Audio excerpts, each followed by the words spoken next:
بسم اللہ الرحمن الرحیم۔ السلام علیکم، خوش آمدید۔ میں ہوں محمد حسن الیاس۔ ناظرین اکرام، ربیع الاول کا مہینہ ہے۔ یہی وہ مہینہ تھا کہ جس میں اللہ تعالیٰ نے اپنے آخری پیغمبر کو مبعوث فرمایا اور قیامت تک اپنی حجت اور دین کی حتمی ہدایت دے کر انہیں دنیا میں بھیجا۔ رسول اللہ صلی اللہ علیہ وسلم نے جہاں ایک طرف اللہ تعالیٰ کی یہ ہدایت بے کم و کاست دنیا تک پہنچا دی، وہیں دوسری طرف اپنے اسوے اور اپنے نمونے کے ذریعے دنیا کو یہ پیغام دیا کہ آپ انسانیت کے مظہر اتم اور اپنی قوم کے بھی بہترین اور کامل فرد تھے۔ ویسے تو رسول اللہ صلی اللہ علیہ وسلم کی شخصیت اس کی محتاج نہیں کہ اس کو کسی خاص دن یا مہینے میں یاد کیا جائے، تاہم یاد دہانی کے اس موقع پر ہم رسول اللہ صلی اللہ علیہ وسلم کی سیرت و کردار کے حوالے سے ہمیشہ گفتگو کرتے ہیں، اور آپ کے سیرت و کردار پر سب سے بڑی گواہی خود قرآن مجید نے دی ہے۔ لیکن آج کے دن ہم ان اشکالات، ان سوالات اور بالخصوص مستشرقین کے حوالے سے موجودہ دور میں رسول اللہ صلی اللہ علیہ وسلم کی شخصیت پر اٹھنے والے بعض ایسے اعتراضات جو جدید ذہن کو متاثر کرتے ہیں، ان کو لے کر حاضر خدمت ہیں، اور یہ چاہیں گے کہ ان کا علمی، عقلی اور استدلالی جواب حاصل کریں تاکہ ہم اپنے آنے والی نسلوں کو یہ بتا سکیں کہ رسول اللہ صلی اللہ علیہ وسلم کی شخصیت پر کسی قسم کا کوئی اعتراض نہیں کیا جا سکتا۔ یہی سارے سوالات لے کر حاضر خدمت ہیں۔ ہمارے ساتھ تشریف رکھتے ہیں حزب سابق جناب جاوید احمد غامدی صاحب۔ السلام علیکم غامدی صاحب۔ وعلیکم السلام۔ ہم سب بہت شکریہ آپ کے وقت کا۔ مسلمان ہر دور میں رسول اللہ صلی اللہ علیہ وسلم کی سیرت، آپ کی شخصیت، آپ کے حسن اخلاق، آپ کے اسوہ حسنہ، ان چیزوں کو یاد کرتے ہیں، کوشش کرتے ہیں ان کو زندگی میں اپنائیں، اور اس موقع پر ان محاسن کو زیر بحث بھی لاتے ہیں۔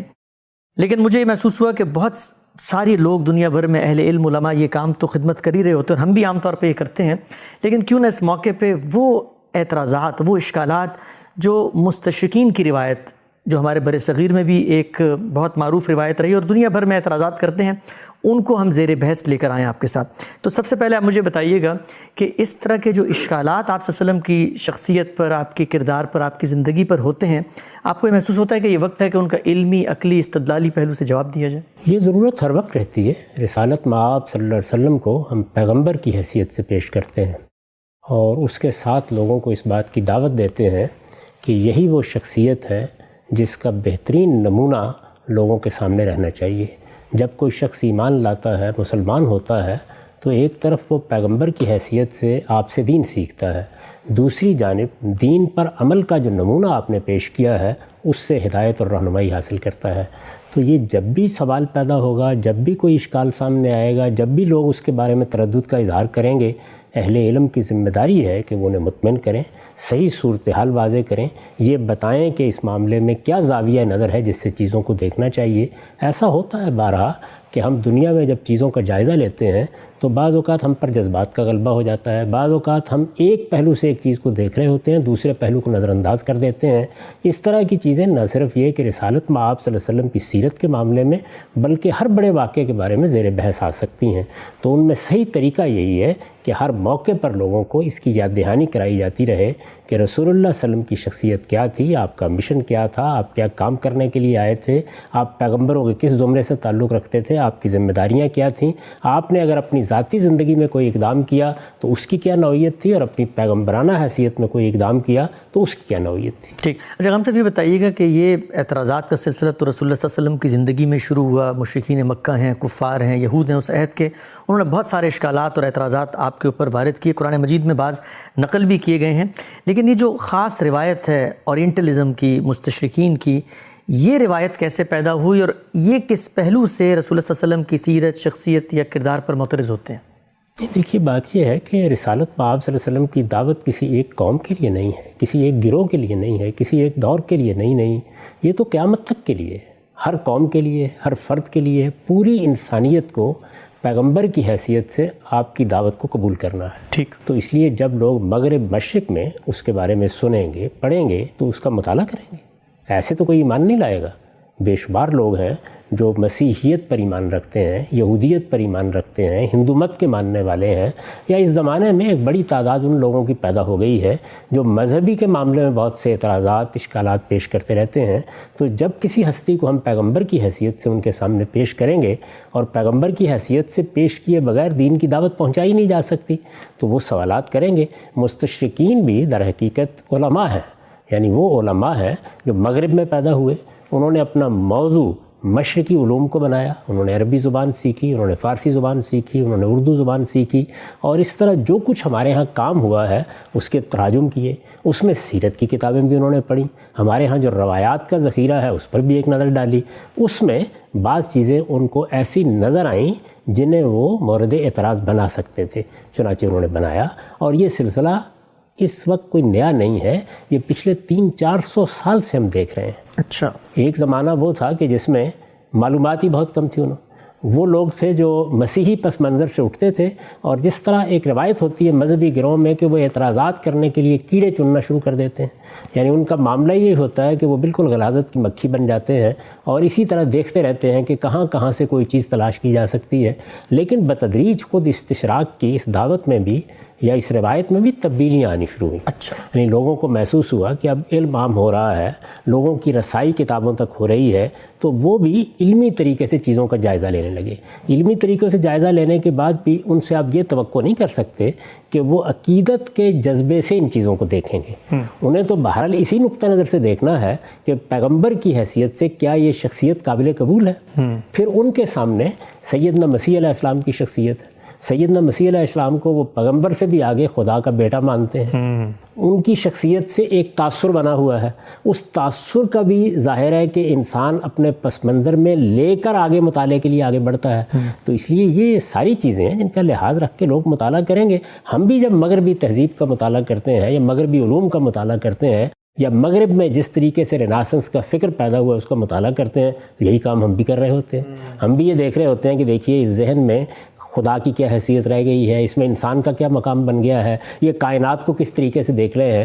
تو یہاں ہمارے مطالعے میں بھی بہت سی چیزیں ایسی ہوتی ہیں جس میں ہم ان کی نیت پر بھی گفتگو کر رہے ہوتے ہیں، ان کے اقدامات پر بھی گفتگو کر رہے ہوتے ہیں، ان کے فلسفیانہ مباحث کو بھی زیر بحث لا رہے ہوتے ہیں، اور اس سے آگے بڑھ کر اس کا جو عملی ظہور سیاست، معیشت، معاشرت میں ہوتا ہے اس پر بات کرتے ہیں۔ تو جس طرح یہ حق ہم کو حاصل ہے ان کو بھی حاصل ہے۔ ہمارا کام یہ ہے کہ ایسے موقعوں پر ان تمام مباحث کے اندر صحیح علمی رویہ اختیار کریں، یعنی اس چیز سے اٹھ کر کے مغرب کیا ہے، مشرق کیا ہے، انسانیت کی سطح پر چیزوں کو دیکھنا سیکھیں، اور رسالت مآب صلی اللہ علیہ وسلم کا تعارف بھی اسی بلند سطح پر کھڑے ہو کے کرائیں۔ آپ سے بڑی خوبصورت بات آپ نے فرمائی۔ یہ بتائیے گا مجھے کہ ہمارے ہاں چونکہ ایک روایت ہے ہماری، اور ہماری وہ ہیریٹیج ہے، تراث ہے، ہم اس سے ایک لگاؤ بھی رکھتے ہیں، تو کیا ہمارے جو علماء کرام ہیں انہوں نے بھی استشراق کے نظریات کا مطالعہ کیا، کوئی ان کے بھی جوابات دیے؟ اس کی بھی ذرا تھوڑا سا ہمیں نئی نسل کو ذرا رہنمائی کیجیے۔ ہر جگہ ہوا ہے، دیکھیے مصر میں ہوا ہے، عرب میں ہوا ہے، دوسری بعض جگہوں پر ہوا ہے، ہندوستان میں ہوا ہے۔ یہ آپ کو معلوم ہے کہ جب یہاں نئے نئے مسیحی آئے تو ہمارے ہاں علماء نے ان کے ساتھ مناظرے کرنے شروع کر دیے۔ یہ اس زمانے کی روایت تھی، چنانچہ مولانا رحمۃ اللہ کرانوی اور بعض دوسرے بزرگوں کی بعض غیر معمولی تصنیفات ہیں۔ سر سید نے اصل میں مستشرقین کا جواب دینے کے لیے سیرت کے خطبات دیے، اس کے لیے سفر کیا، ایک بڑی تصنیف ان کے قلم سے نکلی۔ اسی طرح بہت سے دوسرے اہل علم ہیں جو رسالت مآب صلی اللہ علیہ وسلم کی پیشینگیوں کے بارے میں، مسیحی مذہب سے تعلق کے بارے میں، اسی طرح استشراق کے اعتراضات کے معاملے میں کتابیں لکھ رہے ہیں۔ یہ سلسلہ اس وقت بھی جاری ہے، اس وقت بھی جاری ہے۔ آپ اگر عالم عرب میں دیکھیں تو وہاں استشراق کی پوری تاریخ ہے، اس کے اوپر بڑی بڑی مجلدات میں بحثیں کی گئی ہیں اور یہ بتایا گیا ہے۔ تو ایسا نہیں ہے کہ کوئی سلسلہ بند ہو گیا، یہ ہمیشہ سے جاری رہا ہے۔ ٹھیک، آگے بڑھتے ہیں ہم سب۔ جب ہم جائزہ لیتے ہیں ان اعتراضات کا، ان اشکالات کا جو مستشرقین کی جانب سے سامنے آتے ہیں، ان میں جو سب سے پہلا بنیادی نقطہ جو ہر جگہ ان کی کتابوں میں بکھرا ہوا ہے وہ یہ ہے کہ رسالت مآب صلی اللہ علیہ وسلم کا جو پیغام تھا، یعنی قرآن مجید کی صورت میں، اس کے اندر سے وہ بعض چیزیں تلاش کر کے ان کی مماثلت یا ان کی جو ہسٹری ہے وہ ٹریس کرتے ہیں قدیم جو کتابیں ہیں، توراہ ہے یا بائبل ہے، اور اشکال یہ پیدا کرتے ہیں کہ یہ سب کچھ تو اصل میں وہاں سے لیا گیا ہے جس کو ریپلیکیٹ کر کے ایک نئی کتاب کا نام دے دیا گیا ہے۔ تو یہ مجھے بتائیے گا کہ جب اس نوعیت کا کوئی اعتراض سامنے آتا ہے تو ایک مسلمان کو، بالخصوص وہ جو مذہبی علوم کو پڑھتا ہے اور سوسائٹی میں بیان کرتا ہے، اس کو کس پہلو سے ان چیزوں کو کاؤنٹر کرنا چاہیے؟ یہ ہماری غلطی ہے۔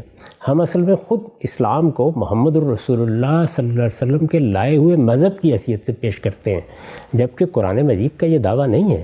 قرآن مجید تو یہ کہتا ہے کہ آدم علیہ السلام سے لے کر محمد الرسول اللہ صلی اللہ علیہ وسلم تک ایک ہی دین پیش کیا گیا، اور یہ اسلام ہے۔ لہٰذا بائبل میں بھی جو تاریخ بیان ہوئی ہے وہ ہماری تاریخ ہے، اس سے پہلے جو کتابیں نازل ہوئیں، جیسے تورات نازل ہوئی، جیسے زبور نازل ہوئی، جیسے انجیل نازل ہوئی، انبیاء کو صحائف دیے گئے، یہ سب کے سب اسلام کے صحائف اور اسلام کی کتابیں ہیں۔ اگر آپ اس طرح سے دیکھیں گے تو اصل میں تو قرآن مجید یہ کہہ ہی نہیں رہا کہ یہ کوئی نئے یا انوکھے رسول آ گئے ہیں یا یہ کوئی نئی دعوت لے کر آ گئے ہیں۔ آپ یہ دیکھیے کہ قرآن نے جب تعارف کرایا رسالت مآب صلی اللہ علیہ وسلم کو دین کا، تو یہ بتایا کہ یہ پیغمبر ہیں جن کی طرف ہم نے یہ ہدایت بھیجی تھی۔ اس کی پوری تاریخ بیان کی کہ یہ ہدایت ہم نے آدم علیہ السلام کے زمانے سے دینا شروع کی تھی۔ پیغمبروں کے نام لے کے یہ کہا، اور اس میں خاص طور پر بنی اسرائیل کے پیغمبر سب کے سب گنوا دیے، جگہ جگہ یہ مضمون ہے، اور پھر کہا فَبِہُدَاهُمْ اقْتَدِیٰ، اب آپ بھی انہی کی ہدایت کی پیروی کریں۔ اسی طرح سے یہ متربع کرتے ہوئے فرمایا سورہ شورى میں کہ شرع لکم من الدین ما وصى به نوح والذی اوحینا الیک وما وصینا به ابراہیم وموسیٰ وعیسیٰ ان اقیموا الدین ولا تتفرقوا فیہ، یعنی یہ جو دین اب دیا گیا ہے یہ کوئی نیا دین نہیں ہے۔ ان آیات کا مدعا یہ ہے ہم نے یہ وہی دین ہے پیغمبر آپ کو دیا ہے جو اس سے پہلے ہم ان سب پیغمبروں کو دے چکے ہیں۔ پھر پیغمبروں کے نام گنوائے ہیں، ابراہیم، موسیٰ، عیسیٰ، سب پیغمبروں کا یہی دین تھا، اور سب کو اس کے بارے میں یہ ہدایت کی گئی تھی کہ ان اقیموا الدین ولا تتفرقوا فیہ، اس دین پر قائم رہو، اس میں کوئی تفرقہ پیدا نہ کرو۔ یہ دعوت ہے دین کی، یعنی دین کا صحیح تعارف یہ ہے۔ چنانچہ اس کو جب آپ اس حیثیت سے پیش کرتے ہیں تو یہاں تو تورات کی چیزیں زیر بحث آئیں گی، انجیل کی چیزیں زیر بحث آئیں گی، زبور کی چیزیں زیر بحث آئیں گی، بنی اسرائیل کی پوری تاریخ زیر بحث آئے گی، اس لیے کہ یہ اسلام کی تاریخ کا ایک اہم واقعہ ہے کہ سیدنا ابراہیم علیہ السلام کے بعد اللہ تعالیٰ نے نبوت کی اسکیم میں تبدیلی کی، اور ان کی ذریت کو، پوری ذریت کو اس کا انتخاب کر کے یہ منصب دیا کہ وہ اللہ کے دین کی اب شہادت دے گی۔ ان کے لیے دو علاقوں کا انتخاب کیا۔ رسالت مآب صلی اللہ علیہ وسلم بنی اسماعیل میں سے ہیں، ابراہیم علیہ السلام کی اولاد ہیں، اسماعیل ابراہیم علیہ السلامی کے بیٹے تھے۔ یہ جو حرم ہے ہمارا، یہ ابراہیم علیہ السلام کی بنائی ہوئی مسجد ہے جس کی طرف ہم منہ کر کے نماز پڑھتے ہیں۔ تو یہ ایک ہی روایت ہے، اور یہی وجہ ہے کہ جب رسول اللہ صلی اللہ علیہ وسلم نے اپنی دعوت کی ابتدا کی تو شریعت کے معاملے میں بھی آپ کو یہ کہا گیا کہ آپ ملت ابراہیم کی پیروی کریں۔ مسلمانوں کو ہدایت کی گئی کہ اتبعوا ملت ابراہیم حنیفہ، ابراہیم کا دین، ابراہیم کے دین کی روایت، اسی کو لے کر آپ چلیں گے۔ جہاں کہیں کوئی خرابی پیدا ہو گئی تھی اس کی اصلاح کر دی گئی، جو چیز مردہ ہو گئی تھی اسے زندہ کر دیا گیا، اگر کوئی زمانے کی تبدیلی کے ساتھ اضافہ کرنا تھا تو وہ بھی کر دیا گیا، لیکن بنیادی طور پر یہ وہی روایت ہے۔ اس لیے یہ بات ہی صحیح نہیں ہے، یعنی یوں نہیں ہے کہ یہ کوئی نیا دین تھا، نئی دعوت تھی، نیا پیغام تھا، یہ تاریخ کا پہلا واقعہ تھا۔ یہ اصل میں انبیاء کی پوری تاریخ کے پس منظر میں کھڑے ہو کر گفتگو ہے ساری۔ تو اس میں تو یہ سب چیزیں زیر بحث آئیں گی، اور ان میں جو تاریخ بائبل میں ہمیں ملتی ہے، اگر کہیں کوئی غلطی ہوئی ہے یا روایت کرنے والوں نے کوئی خرابی پیدا کرتی ہے تو اصلاح بھی کی جائے گی۔ چنانچہ جو لوگ دونوں کا تقابلی مطالعہ کرتے ہیں ان پر یہ حقیقت واضح ہو جاتی ہے کہ قرآن مجید نے 10 مقامات پر اصلاحات بھی کی ہیں، یعنی یہ بتایا ہے کہ اصل واقعہ اس طرح تھا۔ پیغمبروں کے معاملے میں جو ان کی تاریخ میں بعض غلط باتیں مشہور ہو گئی تھیں، ان کے معنی میں بھی صحیح نقطہ نظر کو واضح کیا ہے۔ تو اس لیے یہ معاملہ تو ایسے ہی ہوگا۔ ہم جب اس وقت اسلام پر گفتگو کر رہے ہیں تو کیا آج گفتگو کر رہے ہیں؟ ہمارے پیچھے بھی ایک پوری تاریخ ہے، علم کی ایک تاریخ جو رسالت مآب صلی اللہ علیہ وسلم سے شروع ہوئی، صحابہ کرام نے جس کو آگے بڑھایا، علماء پیدا ہوئے۔ تو آج ہم جب بات کریں گے تو اس سب سے قطع نظر کر کے بات تو نہیں کریں گے نا، اسی کے حوالے دیں گے۔ اس میں بہت سی چیزیں ایسی ہوں گی جن کو ہم اسی طرح لے کے چل رہے ہوں گے، کہیں کسی چیز پر تنقید بھی کریں گے۔ تو بالکل یہی صورت قرآن مجید کی ہے کہ وہ اس پوری ٹریڈیشن، پوری روایت میں کھڑا ہو کر گفتگو کر رہا ہے، اور اس میں جگہ جگہ ان چیزوں کو ریفر کر رہا ہے، ان کے حوالے دے رہا ہے جو اس سے پہلے کی تاریخ پہ بیان ہو چکے ہیں۔ ٹھیک، ہم صاحب یہ جو آپ نے بات ابھی فرمائی ہے کہ قرآن مجید کی جو پوری دعوت ہے وہ تو وہی الہامی پیغام ہے جس کا آغاز ہوتا ہے سیدنا آدم سے، اور اس کی جو ہدایت کی تکمیل ہے وہ آخری جو پیغمبر بھیجے گئے وہ رسول اللہ صلی اللہ علیہ وسلم ہے۔ سوال میرا یہ ہے کہ یہ اتنی واضح بات مستشرقین کو کیوں نظر نہیں آ رہی؟ مثلا وہ کیوں نہیں دیکھ رہے کہ ہم تو مسلمان اس وقت تک نہیں ہو سکتے جب تک تورا پر یا بائبل پر یا جو الہامی کتابیں ہیں، پیغمبروں کی روایت ہے، اس پر ایمان نہ لائیں، خدا کی کتابوں پر، تو وہ اس کو اس پہلو سے کیوں نہیں دیکھتے پھر؟ کہ اس کا تعلق بڑی حد تک کسی قوم کے ذہنی پس منظر سے ہوتا ہے۔ جو جوڈو کرسچن روایت ہے اس میں پہلے تو بنی اسرائیل کے پیغمبر ہیں، اور آپ دیکھیے کہ خود یہود نے سیدنا مسیح علیہ السلام کو تسلیم نہیں کیا۔ سیدنا مسیح علیہ السلام کے بارے میں یہ خیال پیدا ہو گیا، اور اسی پر سارے مسیحی علم کلام کی بنیاد ہے کہ اللہ تعالیٰ نے انسان کو جس امتحان میں ڈالا تھا اس میں پہلا گناہ ہو گیا، اب اس کے کفارے کے طور پر اس نے اپنا بیٹا بھیجا. یہ آخری نجات ہے جو انسانوں کے لیے اللہ کی طرف سے قائم کر دی گئی ہے. اب ظاہر ہے کہ اس کے بعد وہ کسی پیغمبر کو کیوں دیکھیں گے؟ اور پھر جب اس پوری روایت سے ہٹ کر بنی اسماعیل میں ایک پیغمبر یا عرب میں ایک پیغمبر کی بات کی جاتی ہے تو یہ ذہنی پس منظر اس کو قبول نہیں کرتا. جب قبول نہیں کرتا تو اس روایت میں رکھ کر اس کو دیکھنے کے لیے بھی تیار نہیں ہوتا. یوں نہیں ہے کہ یہ دیکھنے کا عمل منقطع ہی ہو گیا، نہیں، اب اہل علم اس پر غور بھی کرنے لگ گئے ہیں، اب اس روایت کے اندر رکھ کر بھی اس کو دیکھنے لگ گئے ہیں. لیکن یہ ایک تدریجی عمل ہے جو دنیا کے ہر علم میں اسی طرح سے ہوتا ہے. پہلے دن یہ توقع بھی نہیں کرنی چاہیے کہ لوگ بالکل صحیح زاویے سے اس کو دیکھیں گے. میں آپ سے پوچھتا ہوں کہ یہ جس بات کی طرف میں ہمیشہ توجہ دلاتا ہوں کہ یہ دین تمام پیغمبروں کا دین ہے، اس کی ابتدا آج سے 1200-1500 سال پہلے نہیں ہوئی. یہ آدم علیہ السلام سے اسی طرح چلا آ رہا ہے. اس میں جو سنت قائم کی گئی ہے وہ بھی اصل میں دین ابراہیمی کی روایت ہے. تو خود ہمارے ہاں لوگ کیا اس کو قبول کر لیتے ہیں؟ نہیں، ایسا ہو جاتا ہے بعض اوقات. اس لیے چیزوں کو واضح کرنے کا یہ عمل جاری رکھنا چاہیے. یہ جس طرح غلطیاں یہاں لگ سکتی ہیں اسی طرح ادھر بھی لگ سکتی ہیں. ٹھیک، اب صرف ایک اور ضمنی پہلو واضح کیجیے گا. عام طور پہ تاثر ہے کہ جو مسیحی علماء ہیں یا جو مسیحی محققین ہیں وہ رسالت مآب صلی اللہ علیہ وسلم کے بارے میں یہ گمان رکھتے ہیں کہ یہ آخری پیغمبر نہیں ہیں اور جو آخری پیغمبر نے آنا ہے وہ دوبارہ دنیا میں تشریف لائیں گے. یہ بتائیے گا کیا اس میں کوئی تفریق ہے کہ کچھ مسیحی علماء سمجھتے ہیں کہ رسالت مآب صلی اللہ علیہ وسلم پیغمبر تھے لیکن صرف عرب کے لیے تھے؟ اس میں حقیقت کیا ہے؟ نہیں، دیکھیے اس میں مختلف نقطہ نظر ہیں. وہ لوگ بھی ہیں کہ جو مسیح علیہ السلام پر معاملے کو ختم سمجھتے ہیں، اور وہ بھی ہیں کہ جن کا خیال یہ ہے کہ عربوں کے لیے ایک پیغمبر کی ضرورت تھی. زیادہ رسالت مآب صلی اللہ علیہ وسلم کی بعثت وہاں ہوئی. جس طرح مختلف علاقوں میں اللہ تعالیٰ پیغمبر بھیجتے رہے ہیں، ایسے ہی عربوں کے لیے یا بنی اسماعیل کہہ لیجئے، محمد الرسول اللہ کی حیثیت ایک پیغمبر کی تھی. زیادہ تر مسیحی علماء اب اس چیز کو ماننے لگ گئے ہیں. اچھا، یہاں تک کہ خود چرچ بھی اس کو اس حیثیت سے پیش کرتا ہے. بلکہ میں آپ کی خدمت میں عرض کروں کہ قرآن مجید سے یہ معلوم ہوتا ہے کہ خود رسول اللہ صلی اللہ علیہ وسلم کے اپنے زمانے میں یہ بحث ہوئی، اور یہود یا اہل کتاب بھی اس بات پر اصرار کرتے تھے کہ آپ ہم سے یہ نہ منوائیے کہ ہمارے لیے بھی آپ خدا کے پیغمبر ہیں. ہم آپ کو عربوں کے لیے یا امیوں کے لیے یا بنی اسماعیل کے لیے خدا کا پیغمبر مان لیتے ہیں. اچھا، تو یہ معاملہ وہاں پر بھی تھا، یہ جاری ہے. اس وقت بھی بہت سے لوگ ہیں. خود مسلمانوں کے اندر آپ بعض لوگوں کو یہ بحث کرتے ہوئے دیکھیں گے کہ رسالت مآب صلی اللہ علیہ وسلم کی نبوت کو آپ یورپ والوں کے لیے کیوں لازم قرار دیتے ہیں. یہ معلوم ہے کہ یہ فرج آف شعاع اور اس طرح کے بعض لوگوں کا جو مسلک پیدا ہوا اس میں بعض اہل علم نے یہی نقطہ نظر بیان کرنا شروع کر دیا. تو اس طرح کے مباحث پیدا ہوتے رہتے ہیں. اس میں یہ ہمارا کام ہے کہ ہم ان کو یہ بتائیں کہ رسول اللہ صلی اللہ علیہ وسلم کی بعثت عالم انسانیت کے لیے ہوئی ہے. پوری انسانیت پر خدا نے یہ رحمت فرمائی ہے.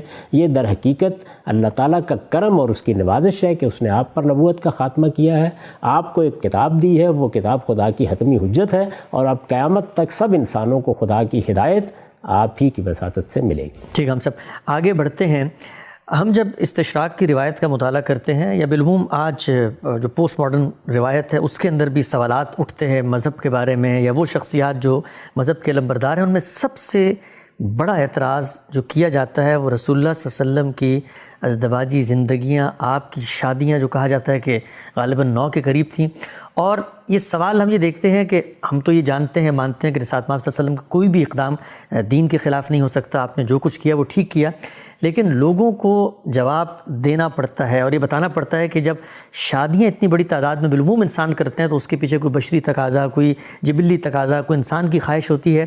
تو اس معاملے کو میں یہ جاننا چاہوں گا آپ سے کہ حقیقت کی دنیا میں اگر ہم اتر کے ایک ایک معاملے کی تحلیل کریں، رسول اللہ نے شادیاں کیں، کیوں کیں، اتنی زیادہ کیوں کیں، اور عام طور پہ جو کہا جاتا ہے کہ رسول اللہ ہمارے لیے اسوہ حسنہ ہے، نمونہ ہے، لیکن آپ کے معاملے میں یہ استثناء ہے، ہمیں شادیوں کے بارے میں محدود کر دیا گیا ہے.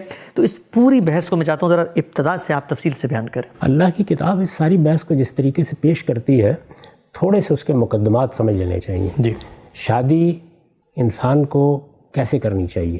ایک ہی عورت سے کرنی چاہیے. اس میں اللہ نے اپنا منشا واضح کر دیا ہے. اچھا. میرے نزدیک جب آدم و حوا کی پیدائش ہوئی اور اللہ تعالیٰ نے یہ فرمایا کہ ہم نے آدم کو آفرینش بخشی اور اس کے ساتھ اس کا جوڑا پیدا کیا، تو اس میں ایک ہی عورت کا ذکر کیا ہے اور یہ بتایا ہے کہ بث منہما رجالا کثیرا ونساء، یعنی یہ ایک میاں بیوی تھے جس سے خاندان کی ابتدا ہوئی، جس سے ایک گھر بنا اور جس کے نتیجے میں پھر بہت سے مرد و عورت دنیا میں پھیل گئے. ٹھیک، تو اس سے یہ بات تو واضح ہو گئی کہ اگر اللہ تعالیٰ کی اسکیم کے مطابق اچھا گھر بنانا ہو، سکون کی زندگی بسر کرنی ہو، اولاد کے ساتھ بھی اچھا معاملہ رکھنا ہو، تو ایک ہی شادی آدمی کو کرنی چاہیے. یہ بات اصول میں خود اللہ تعالیٰ نے اپنی اس اسکیم میں واضح کر دی ہے. لیکن انسان اس دنیا میں یکساں حالات میں نہیں رہتا. چنانچہ تمدنی تقاضوں کے تحت قبائلی زندگی میں، زرعی تمدن کے زمانے میں، آج کے دور میں یہ ضرورتیں تبدیل ہوتی رہتی ہیں. آپ یہ دیکھیے کہ ایک وقت وہ تھا جب قبائلی معاشرے میں کسی شخص کے لیے یہ ممکن ہی نہیں تھا کہ وہ ایک شادی پہ اکتفا کر سکے. کیوں؟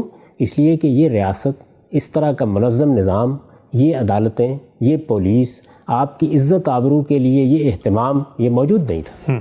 اس وقت انسان کے لیے اس کے سوا کوئی چارہ نہیں تھا کہ اس کے بیٹے یا اس کے بھائی اس کے دائیں بائیں کھڑے ہوں گے اور ان کی بڑی تعداد ہوگی تو وہ اپنی عزت کی حفاظت کر سکے گا، اپنے مال کی حفاظت کر سکے گا، اپنے آبرو کی حفاظت کر سکے گا. ٹھیک. قرآن مجید خود تصویر کھینچتا ہے کہ جب کوئی بڑا آدمی یہاں بیٹھا ہوتا ہے تو بنینا شہودہ، اس کے دائیں بائیں اس کی اولاد کھڑی ہوتی ہے. اب اگر آپ کی ضرورت یہ ہے کہ آپ کے 20-30 بچے ہوں اور وہ آپ کے دست و بازو بنے اور وہ کھڑے ہو کر اگر کوئی جنگ ہو جاتی ہے، جھگڑا ہو جاتا ہے، آپ کے مال پر کوئی قبضہ کرنے کے لیے آتا ہے تو آپ کا دفاع کر سکیں، تو وہ ایک شادی پہ اکتفا نہیں کرے گا. تو اس لیے شادی کے معاملے کو دو زاویوں سے ہمیشہ دیکھنا چاہیے. ایک زاویہ بشری ضرورت کا ہے اور ایک زاویہ تمدنی اور حالات کی ضرورت کا ہے. اس چیز کو سامنے رکھ کر اگر آپ دیکھیں تو پیغمبروں کی پوری تاریخ میں ہم کو متنوع رویے نظر آتے ہیں. اچھا. سیدنا یحییٰ نے شادی ہی نہیں کی، مسیح علیہ السلام نے بھی شادی نہیں کی، گھر نہیں بسایا. اس کی وجہ بتائیے کہ کیوں نہیں کیا، لیکن بہرحال ہم جانتے ہیں کہ گھر نہیں بسایا. سیدنا ابراہیم علیہ السلام کے معاملے میں ہمیں معلوم ہے، جو کچھ بائبل بتاتی ہے اس میں بھی 3 بیویاں ان کی مذکور ہیں. موسیٰ علیہ السلام کے بارے میں بھی یہی صورتحال ہے. تو ایک قبائلی تمدن میں کیا ضرورتیں ہوتی ہیں، جب آپ سوسائٹی سے متعلق ہوتے ہیں وہاں آپ کو کیا مسائل پیش آ جاتے ہیں، شادی کرنے کے معاملے میں یہ دوسرا عنصر بھی بالعموم موجودہ زمانے میں نظر انداز ہو جاتا ہے. اس وقت صورتحال تبدیل ہو چکی ہے.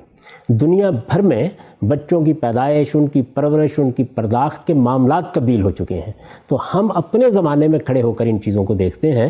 اس میں پوری ماضی کی تاریخ کو سامنے رکھنا چاہیے کہ انسان کی قبائلی زندگی میں کیا ضرورتیں تھیں، انسان کی خانہ بدوشی کی زندگی میں کیا ضرورتیں تھیں، انسان کی زرعی تمدن میں کیا ضرورتیں تھیں، اور یہ مشینی دور یعنی جس میں اب دنیا کے لیے بہت مشکل ہو گیا ہے کہ ایک بیوی کی ذمہ داریوں کو بھی پورا کر سکے، اس میں کیا ضرورتیں ہیں. تو دونوں چیزوں کو الگ الگ رکھنا چاہیے. پہلی یہ بنیادی بات ہے. اس بنیادی بات کو سامنے رکھ کر اب ذرا اندازہ کیجئے کہ رسول اللہ صلی اللہ علیہ وسلم نے اس معاملے میں کیا طریقہ اختیار کیا. یہ معلوم ہے، ہر آدمی یہ جانتا ہے کہ 25 سال کی عمر میں کم و بیش آپ نے شادی کی، پہلی شادی کی. کس سے کی؟ ایک بیوہ خاتون سے کی. وہ بیوہ خاتون جس کے بچے بھی تھے اس سے شادی کی. وہ آپ کے گھر تشریف لائیں. اس کے بعد کم و بیش 25 سال آپ نے ان کی رفاقت میں گزار دی، سیدہ خدیجہ کی. یعنی اس 25 سال کے عرصے میں جس میں آپ کی عمر 50 سال کی ہو گئی، جوانی کا یہ سارا زمانہ آپ نے انہی کی رفاقت میں گزارا. اچھا. سیرت کا مطالعہ کریں، کہیں شائبہ بھی نظر نہیں آتا. اور یہ خیال نہ کریں کہ عربوں میں کوئی شادی کرنا بہت مشکل کام تھا، یا شادی کا پیغام نہیں دیا جا سکتا تھا، یا بنو ہاشم کے ایک جلیل القدر فرد کے لیے شادی کرنے میں کوئی مشکلات تھیں. شادیاں بہت لوگ کرتے تھے عرب میں، عام رواج تھا تعدد ازواج کا. لیکن اس سب کچھ کے باوجود 25 سال تک رسالت مآب صلی اللہ علیہ وسلم نے دوسری جانب نگاہ اٹھا کے بھی نہیں دیکھا. یہ سارا عرصہ گزر گیا، سیدہ خدیجہ کی وفات ہو گئی. اس سال کو عام الحزن کہا جاتا ہے. اچھا. شدید رنجیدہ خاطر رہے رسالت مآب صلی اللہ علیہ وسلم. اس رنجیدہ خاطری کے زمانے میں آپ کی بچیاں بھی تھیں. یعنی گھر میں جن کی نگہداشت کرنا، جن کے معاملات کو دیکھنا ایک ضروری امر تھا. اسی طرح سے گھر در کی ذمہ داریوں کے ساتھ آپ ایک بڑے منصب پر اللہ تعالیٰ کی طرف سے فائز کیے جا چکے. سفر بھی ہو رہا ہے، جہاد پہ بھی جا رہے ہیں، باقی کام ابھی جہاد کا موقع تو نہیں آیا تھا. یعنی عرب میں جو مکے کی زندگی تھی اس میں بھی بہرحال آپ دعوت پیش کر رہے تھے، پیغام پہنچا رہے تھے، اور اس کے ساتھ کاروباری اور دوسرے معاملات بھی ہوتے تھے. یہ جتنا سارا عرصہ ہے رسالت مآب صلی اللہ علیہ وسلم کا جو 25 سال کا ہے، اس میں تو سیدہ خدیجہ ہی آپ کی رفاقت میں رہیں. لیکن ان کے دنیا سے رخصت ہو جانے کے بعد یہ ضرورت ایک بالکل ہی طبعی ضرورت تھی کہ اب گھر بسنا چاہیے. اس پر بھی آپ نے اپنی طرف سے کوئی اقدام نہیں کیا. اچھا. جب آپ تاریخ کو دیکھتے ہیں تو معلوم ہوتا ہے کہ راستے میں جاتے ہوئے ایک خاتون جن کا نام خولہ بتایا جاتا ہے، اس نے آپ سے یہ کہا کہ جب سے سیدہ خدیجہ دنیا سے رخصت ہوئی ہے، میں یہ محسوس کرتی ہوں کہ آپ کچھ محتاج سے ہو کے رہ گئے ہیں. ظاہر ضرورتیں ہوتی ہیں، بچیاں ہیں گھر میں، معاملات کو دیکھنا ہے، تو آپ شادی کیوں نہیں کر لیتے؟ میں آپ کی طرف سے کسی کو پیغام کیوں نہ دوں؟ میں آپ سے عرض کرتا ہوں کہ ان کے جو الفاظ ہیں وہ میں آپ کو پڑھ کے سنا دیتا ہوں. یہ ابن سعد میں نقل ہوئے ہیں. اچھا. اور مسند احمد میں بھی یا رسول اللہ کانی اراک قد دخلت کا خلت الفقد خدیجہ افلا اختب علیک، اللہ کے رسول میں دیکھتی ہوں کہ خدیجہ کی رفاقت سے محرومی کے بعد آپ گویا محتاج سے ہو کر رہ گئے ہیں، میں آپ کی طرف سے کسی کو نکاح کا پیغام نہ دوں۔ اچھا، رسالت مآب صلی اللہ علیہ وسلم سے ایک خاتون نے یہ بات کہی، اس کے جواب میں آپ نے فرمایا، یعنی اب آپ کے ہاں کوئی بیوی نہیں ہے، اس کے جواب میں آپ نے فرمایا کہ کیا کوئی رشتہ ہے؟ انہوں نے یہ کہا کہ کنواری کا رشتہ بھی ہے آپ کے لیے اور شوہر دیدہ کا رشتہ بھی ہے۔ ٹھیک، یہ میں اس سے پہلے عرض کر چکا کہ آپ اگر دوسری شادی سیدہ کی موجودگی میں کرنا چاہتے تو اس وقت بھی یہی صورتحال تھی، آپشنز تھے، یہاں بھی موجود تھے، اس وقت بھی موجود تھے، عربوں میں یہ کوئی بڑا مسئلہ نہیں تھا۔ ہمارے معاشرے کی روایات دوسری ہیں لیکن عربوں کے ہاں یہ کوئی مسئلہ نہیں تھا۔ تو اس نے کہا کہ کنواری بھی ہے اور شوہر دیدہ بھی ہے۔ ٹھیک، کنواری کا پوچھا گیا تو اس نے کہا کہ آپ ہی کے بھائی اور دوست صدیق اکبر کی بیٹی یعنی سیدہ عائشہ کے بارے میں خولہ رضی اللہ عنہ نے کہا۔ اور دوسری کون ہے؟ سودا بنت زمع، یہ ایک بیوہ خاتون تھی اور رسالت مآب صلی اللہ علیہ وسلم ہی کی کم و بیش ہم عمر تھی، یعنی آپ کی عمر بھی اس وقت 50 سال کے قریب تھی اور ان کی عمر بھی اس وقت 50 سال کے قریب تھی۔ اس موقع کے اوپر ایک شریف النفس انسان کیا کہے گا؟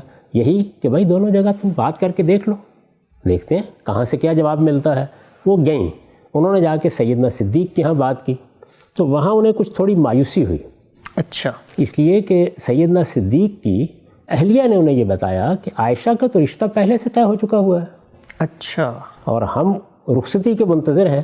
یہ بات البتہ ہے کہ جن لوگوں کے ہاں یہ رشتہ طے ہے وہ ہمارے مسلمان ہو جانے کے بعد معلوم ہوتا ہے کچھ بدلے سے محسوس ہوتے ہیں، تو ابو بکر آئیں گے، میں ان سے بات کروں گی، وہ وعدہ خلافی تو کبھی نہیں کریں گے۔ پھر بعض روایتوں میں اسی ابن سعد کی تاریخ سے یہ بات بھی معلوم ہوتی ہے کہ جب سیدنا صدیق گھر میں آئے اور انہوں نے بات کی تو سیدنا صدیق نے کہا کہ وہ تو میرے بھائی ہیں، تو کیا بھتیجی سے ان کی شادی ہو جائے گی؟ یعنی رسول اللہ کے بارے میں فرمایا۔ تو اس طرح کے ترددات کا اظہار بھی ہوا۔ ٹھیک، وہ خاتون وہاں سے نکلی اور وہ سودا بنت زمع کے پاس چلی گئیں، انہوں نے جا کے ان کو پیغام دیا، وہ پیغام انہوں نے قبول کر لیا۔ ٹھیک، ادھر سیدنا صدیق یہ بات سننے کے بعد ان لوگوں کے ہاں گئے جہاں سیدہ عائشہ کا رشتہ پہلے سے طے تھا، تو انہوں نے رشتہ ختم کرنے کی بات کر دی۔ اچھا، تو اب یہ ساری بات ہونے کے بعد دونوں جگہ رشتہ منظور ہو گیا۔ عربوں کی روایات کو پیش نظر رکھیں کہ جب آپ نے جا کے پیغام دیا ہے اور 2 جگہ پیغام دیا ہے اور دونوں جگہ پیغام قبول ہو گیا ہے تو اب آپ انکار نہیں کر سکتے۔ قبائلی زندگی کی روایات، وہاں کی شان کچھ اور ہوتی ہے، ہمارے معاشرے کا معاملہ نہیں۔ ہمارے یہاں بھی یہ ہے کہ اگر آپ کہیں پیغام دے دیں تو 10 مرتبہ سوچیں گے کہ اب کیا کیا جائے۔ تو رسالت مآب صلی اللہ علیہ وسلم نے یہ رشتے قبول کر لیے۔ اس کے بعد کیا ہوا؟ اب آپ کے سامنے یہ سوال تھا کہ ایک طرف ایک کنواری خاتون ہے اور دوسری جانب ایک بیوہ خاتون ہے جن کی عمر کم و بیش 50 سال ہے۔ آپ غور فرمائیے کہ آپ نے کیا انتخاب کیا۔ گھر میں بچیاں ہیں تو آپ نے سودا بنت زمع کا انتخاب کیا۔ اچھا، آپ نے فرمایا کہ میں عائشہ سے نکاح کر لیتا ہوں لیکن رخصتی سودا بنت زمع کی ہوگی۔ 4 سال تک اس کے بعد سودا بنت زمع رضی اللہ عنہا ہی آپ کے گھر میں رہیں، اچھا، بچیوں کی نگہداشت کرتی رہیں، آپ کی رفاقت ان کو میسر رہی، یعنی وہی ایک خاتون تھی۔ اس میں دیکھیے کہ انسانی لحاظ سے کیا چیز کار فرما ہے۔ ایک بزرگ خاتون ہے، 50 سال کی ان کی عمر ہے، آپ نے یہ پسند نہیں کیا کہ ان کے ساتھ ایک دوسری بیوی لے آؤں جو جوان بھی ہے، کنواری بھی ہے، اور جیسے کہ ہم تاریخی طور پر جانتے ہیں کہ بہت حسین و جمیل بھی ہے۔ اس سب کچھ کے باوجود رسالت مآب صلی اللہ علیہ وسلم نے اس کو گوارا نہیں کیا۔ ٹھیک، مکے سے ہجرت ہو گئی، پھر بھی رخصتی نہیں ہوئی۔ اچھا، مدینہ تشریف لے آئے، وہاں آ کے بھی آپ نے اپنی طرف سے کوئی ایمان نہیں کیا۔ سیدنا صدیق نے آپ سے بات کی کہ آپ کی بیوی ہمارے گھر میں ہیں تو آپ ان کی رخصتی کرا لیں۔ اچھا، اس موقع پر بھی دیکھیے کہ آپ نے جا کے سیدہ سودا سے بات کی اور ان کو کہا کہ میں آپ کو آزاد کر دیتا ہوں۔ یعنی اب ظاہر ہے کہ ایک کنواری خاتون گھر میں آئیں گی اور یہ فطری سی بات ہے کہ ان کا زیادہ اثر رسوخ ہوگا۔ تو ایک بوڑھی خاتون ہے، عربوں میں یہ کوئی مسئلہ نہیں تھا، آپ نے آزاد کر دیا، کہیں اور شادی ہو جائے گی۔ انہوں نے یہ درخواست کی آگے سے کہ میری اب کوئی ضرورتیں باقی نہیں، میرا کوئی مطالبہ بھی نہیں ہے، میں صرف آپ کے ساتھ رفاقت کا تعلق رکھنا چاہتی ہوں۔ ٹھیک، میں یہ چاہتی ہوں کہ میں قیامت میں آپ کے ازواج مطہرات میں سے اٹھوں، تو آپ اطمینان سے عائشہ کو اپنے گھر میں لے آئیے، میرا کوئی مطالبہ نہیں۔ اس کے بعد آپ سیدہ عائشہ کو گھر میں لائے اور پھر وہ ایک لمبے عرصے تک آپ کی ازواج مطہرات میں رہیں۔ ٹھیک۔ یہ وہ شادیاں ہیں جو رسول اللہ صلی اللہ علیہ وسلم نے اپنی ذاتی مرضی سے، اپنی ذاتی ضرورت کے تحت بشری تقاضوں کو ملحوظ رکھتے ہوئے کی ہیں۔ ان کے علاوہ کوئی ایک شادی بھی رسول اللہ صلی اللہ علیہ وسلم نے اپنی ذاتی ضرورت کے تحت، اپنی خواہش کے تحت، اپنی مرضی کے تحت، اپنے بشری تقاضوں کے تحت نہیں کی۔ اچھا، یہ صورتحال ہے۔ ٹھیک۔ اس پر میں نے ایک تبصرہ لکھا ہے اپنے ایک مضمون میں۔ یہ مضمون ازواج مطہرات کے عنوان سے میری کتاب مقامات میں ہے۔ ٹھیک۔ میں یہ چاہتا ہوں کہ اس کا کچھ حصہ آپ کے سامنے پیش کر دوں تاکہ آپ اندازہ کر سکیں۔ میں نے لکھا ہے، نبی صلی اللہ علیہ وسلم کی حیثیت بشری میں یہی آپ کی ازواج ہے۔ اچھا، یعنی ایک انسان کی جو حیثیت آپ کی ہے، قرآن مجید کہتا ہے نا کہ کل انما انا بشر مثلکم، ایک دوسری حیثیت آپ کی پیغمبر کی حیثیت ہے۔ ٹھیک۔ تو حیثیت بشری میں یہی آپ کی ازواج ہیں۔ ان کے علاوہ آپ نے اپنی اس حیثیت میں کسی عورت کے ساتھ نکاح نہیں کیے، اپنی اس حیثیت میں۔ چنانچہ جو لوگ آپ کو تعدد ازواج کا الزام دیتے اور آپ کی پاکیزہ اور مطہر زندگی پر کیچڑ اچھالنے کی کوشش کرتے ہیں، ان کے بارے میں صرف یہی کہا جا سکتا ہے کہ ان کے سینے خدا کے خوف سے خالی ہیں۔ اس لیے کہ جس ہستی کا حال یہ رہا ہو کہ 25 سال کی ابتدائی زندگی میں کوئی شخص اس کی سیرت و کردار پر حرف لانے کی جسارت نہ کر سکا، جس نے بھرپور جوانی میں شادی کی تو وہ بھی ایک ایسی خاتون سے جو بیوہ اور بچوں والی تھی، جس نے عرب کے معاشرے میں جہاں تعدد ازواج کا عام رواج تھا، کم و بیش 25 سال اسی ایک خاتون کی رفاقت میں گزار دیے اور کبھی دوسری شادی کا سوچا تک نہیں۔ جس نے دوسرا نکاح کیا تو اس کے انتقال کے بعد، اور وہ بھی ایک 50 سال کی بیوہ خاتون سے، اور جس نے پوری زندگی میں ایک ہی باکرہ خاتون سے شادی کی اور اس کی رخصتی کو بھی کئی برس تک مؤخر کیے رکھا، تاکہ بڑی عمر کی جس خاتون کو گھر در کی ذمہ داریوں کے لیے لے آیا گیا ہے، یعنی سیدہ سودا بنت زمع، اس کو عدم التفات کی شکایت نہ ہو۔ اس کے بارے میں صرف، یعنی اس شخصیت کے بارے میں صرف ایک بیمار ذہن کا شخص یہ سوچ سکتا ہے کہ 55 سال کی عمر کو پہنچنے کے بعد اسے اچانک شادیوں کا ہوکا ہو گیا تھا اور اپنی خواہش نفس کی تسکین کے لیے اس نے اپنے ہی بنائے ہوئے قانون میں ترمیم کی اور ایک کے بعد دوسری عورت سے نکاح کرنا شروع کر دیا۔ یہ لوگوں کو توجہ دلائی گئی ہے کہ وہ اس معاملے کو اس زاویہ نظر سے دیکھیں، یعنی بشری تقاضوں کے تحت ایک انسان کی حیثیت سے جس کو نکاح کی ضرورت ہوتی ہے، اور وہ ضرورت ظاہر ہے کہ جنسی تسکین کے لیے بھی ہوتی ہے، گھر در کی ذمہ داریوں کے لیے بھی ہوتی ہے، خاندان کے ادارے کو بنانے کے لیے بھی ہوتی ہے، اس میں رسالت مآب صلی اللہ علیہ وسلم نے یہ طریقہ اختیار کی ہے۔ ٹھیک، یہ پہلا مرحلہ ہے، اس کو بہت اچھی طریقے سے سمجھ لینا چاہیے۔ اس کے بعد کوئی شبہ نہیں کہ رسالت مآب صلی اللہ علیہ وسلم نے 8 کے قریب شادیاں کی ہیں۔ اچھا، اور یہ سب شادیاں جتنی بھی ہیں یہ اب کس حیثیت سے ہوئی ہیں؟ میں اس سے پہلے عرض کر چکا کہ شادی کا ایک پہلو وہ ہے جس میں انسان اپنے بشری تقاضوں کو پورا کرنے کے لیے شادی کرتا ہے۔ ٹھیک۔ ایک دوسرا پہلو وہ ہے جس میں تمدنی ضرورتیں زیر بحث آ جاتی ہیں، یہاں نبوی ضرورتیں زیر بحث آ گئی ہیں۔ اچھا، یعنی رسول اللہ صلی اللہ علیہ وسلم کی ایک شخصیت ہے، خدا کے آخری پیغمبر کی حیثیت سے آپ مبعوث ہوئے ہیں، آپ کو ایک بہت بڑی ذمہ داری دی گئی، اور وہ ذمہ داری کیا تھی کہ آپ کو صرف پیغام نہیں پہنچانا، صرف لوگوں کو ہدایت نہیں بتا دینی، اس کے ساتھ اس سرزمین عرب میں اللہ تعالیٰ کی دینونت برپا کر کے دکھانی ہے۔ یعنی اس میں کیا ہونا ہے، اس میں جزا و سزا کے قانون کو روبہ عمل ہو جانا ہے، ٹھیک، اس میں لوگوں کی تقدیر کا فیصلہ ہونا ہے۔ یہ سرزمین عرب ہے جس میں اب یہ طے ہوگا کہ حق کیا ہے اور باطل کیا ہے۔ اس جد و جہد میں ایک دوسرا پہلو بڑی اہمیت کا حامل ہے۔ اس سے پہلے جو پیغمبر آتے رہے ان کا یہ معاملہ ہوا کہ 2 3 4 لوگ ان پر ایمان لاتے تھے، یا ایک کشتی کے برابر مسافر، آسمان سے عذاب آ جاتا تھا، ٹھیک، اور معاملہ ختم کر دیا جاتا تھا۔ اس کو قرآن مجید نے بھی بیان کیا ہے نا کہ یا اللہ کے ہاں سے عذاب آئے گا، اور یا کہاں سے آئے گا، ہمارے ہاتھوں سے آئے گا۔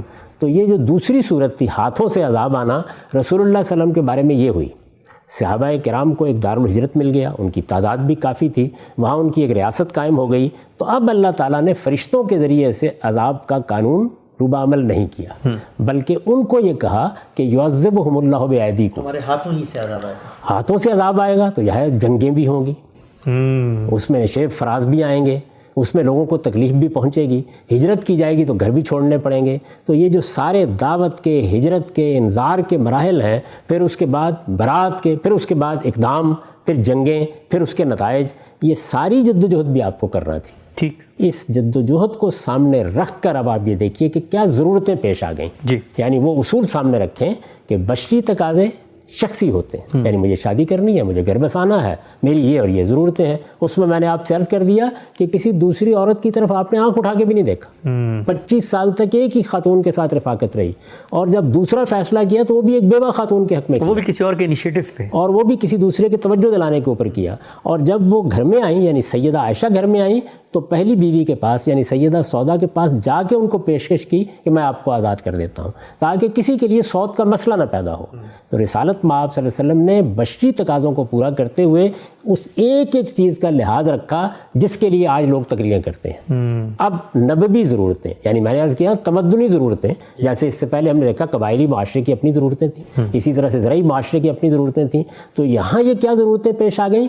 رسول اللہ کے مشن کی ضرورتیں. ٹھیک، جس چیز پر آپ مبعوث ہیں، جو کام آپ کے سپرد کیا گیا ہے. دیکھیے اس کو قرآن مجید بیان کرتا ہے کہ رسول اللہ صلی اللہ علیہ وسلم صرف لوگوں کو دعوت پہنچانے نہیں آئے، بلکہ اس سے آگے بڑھ کر هو الذی ارسل رسولہ بالہدی والدین الحق لیظہرہ علی الدین کلہ، یعنی اللہ تعالیٰ نے اس پیغمبر کو اس لیے بھیجا ہے تاکہ اس سرزمین عرب میں دین کا غلبہ قائم کر دیا جائے. قرآن مجید سے معلوم ہوتا ہے کہ ایک طرف رسول اللہ صلی اللہ علیہ وسلم کی قیادت میں ایک حزب اللہ وجود میں آئی، اللہ کی جماعت، اور دوسری جانب حزب الشیطان. ان کے مابین ایک مارکہ ہوا ہے.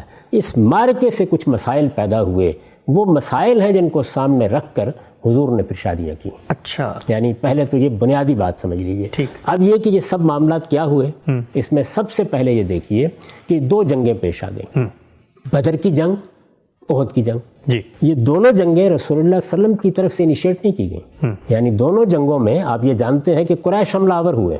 بدر میں بھی وہ حملہ آور ہوئے، احد میں بھی وہ حملہ آور ہوئے، لیکن احد کی جنگ میں خاص طور پر، بدر میں بھی لوگ شہید ہوئے، احد کی جنگ میں خاص طور پر 70 کے قریب صحابہ بتایا جاتا ہے کہ شہید ہو گئے.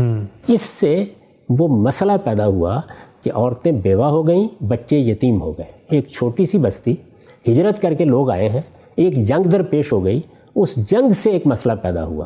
یہ مسئلہ ہے کہ جس میں اللہ تعالیٰ نے توجہ دلائی، اور وہ قرآن مجید کی سورہ نساء میں ہے، یہ توجہ دلائی کہ ان معصوم یتیموں کی اب پرورش و پرداخت تمہاری ذمہ داری ہے. یتیموں کے حقوق بیان کیے، ان کے معاملات کیسے دیکھنے ہیں وہ بیان کیا، اور اس میں یہ تجویز فرمایا کہ اگر تم یتیموں کے معاملے میں انصاف نہیں کر سکو گے، ان کی سرپرستی کے حقوق ادا نہیں کر سکو گے، تو زیادہ اچھا یہ ہے کہ ان کی ماؤں یا بہنوں سے شادیاں کر لو، تاکہ وہ تمہارے گھر میں آ جائے، تمہاری سرپرستی میں آ جائے. یہ آپ جانتے ہیں کہ یہ کوئی آسان کام نہیں ہوتا کہ آپ کسی دوسرے گھر میں جا کے معاملات کو دیکھیں یا دوسرے گھر میں جا کے کاروبار کو دیکھیں. تو ان کی ضرورتوں کو پورا کرنے کے لیے یہ اللہ تعالیٰ کی طرف سے ترغیب دی گئی.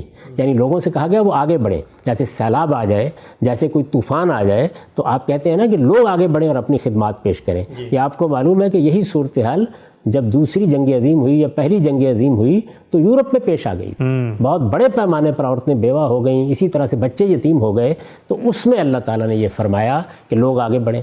جب اللہ تعالیٰ یہ بات کر رہے ہوں گے، زمین پر خدا کا پیغمبر ہوگا، لوگوں سے کہا جا رہا ہوگا کہ اپنی بیویوں کے ہوتے ہوئے تم 2 3 4 عورتوں کی سرپرستی کرو، ان بیوہ عورتوں کی سرپرستی کر کے ان کے یتیموں کے سر پر ہاتھ رکھو، تو اس میں سب سے پہلے کس کو لبیک کہنا چاہیے؟ جس کا مشن ہے. سب سے پہلے کس کو آگے بڑھنا چاہیے؟ تو رسول اللہ صلی اللہ علیہ وسلم نے سب سے پہلے آگے بڑھ کے بعض خواتین سے، یعنی ان خواتین سے جن کے شوہر رخصت ہو گئے تھے اس کشمکش میں، وہ بیوہ ہو گئی تھیں، ان کے بچوں کو سرپرستی کی ضرورت تھی، اس تمدنی ضرورت کے تحت، اس انسانی ضرورت کے تحت 3 خواتین سے شادیاں کی. اچھا، اب میں آپ سے عرض کرتا ہوں کہ اس میں معاملے کی نوعیت کیا ہوئی. اس کو بھی آپ یہ دیکھ لیجئے، میں نے اپنے اسی مضمون میں اس کو بیان کیا ہے اور اس کی تمہید یہاں سے اٹھائی ہے.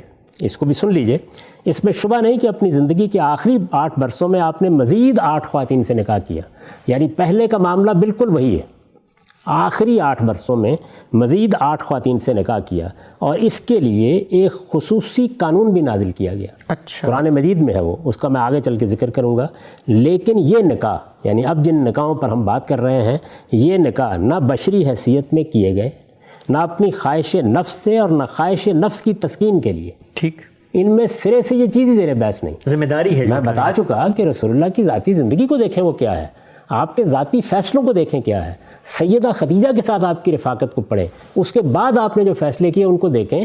کوئی شخص یہ باور کر سکتا ہے ایسا کچھ بھی نہیں ہوا، بلکہ اب گویا پیغمبر کی حیثیت سے جو آپ کی ذمہ داریاں ہیں ان کو پورا کرنے کا وقت آ گیا، بلکہ خدا کے آخری پیغمبر کی حیثیت سے اپنی منصبی ذمہ داریوں سے عہدہ برا ہونے کے لیے اور خدا کے حکم پر، یعنی یہاں خدا کے حکم پر یا اس کے ایما سے کیے گئے تھے۔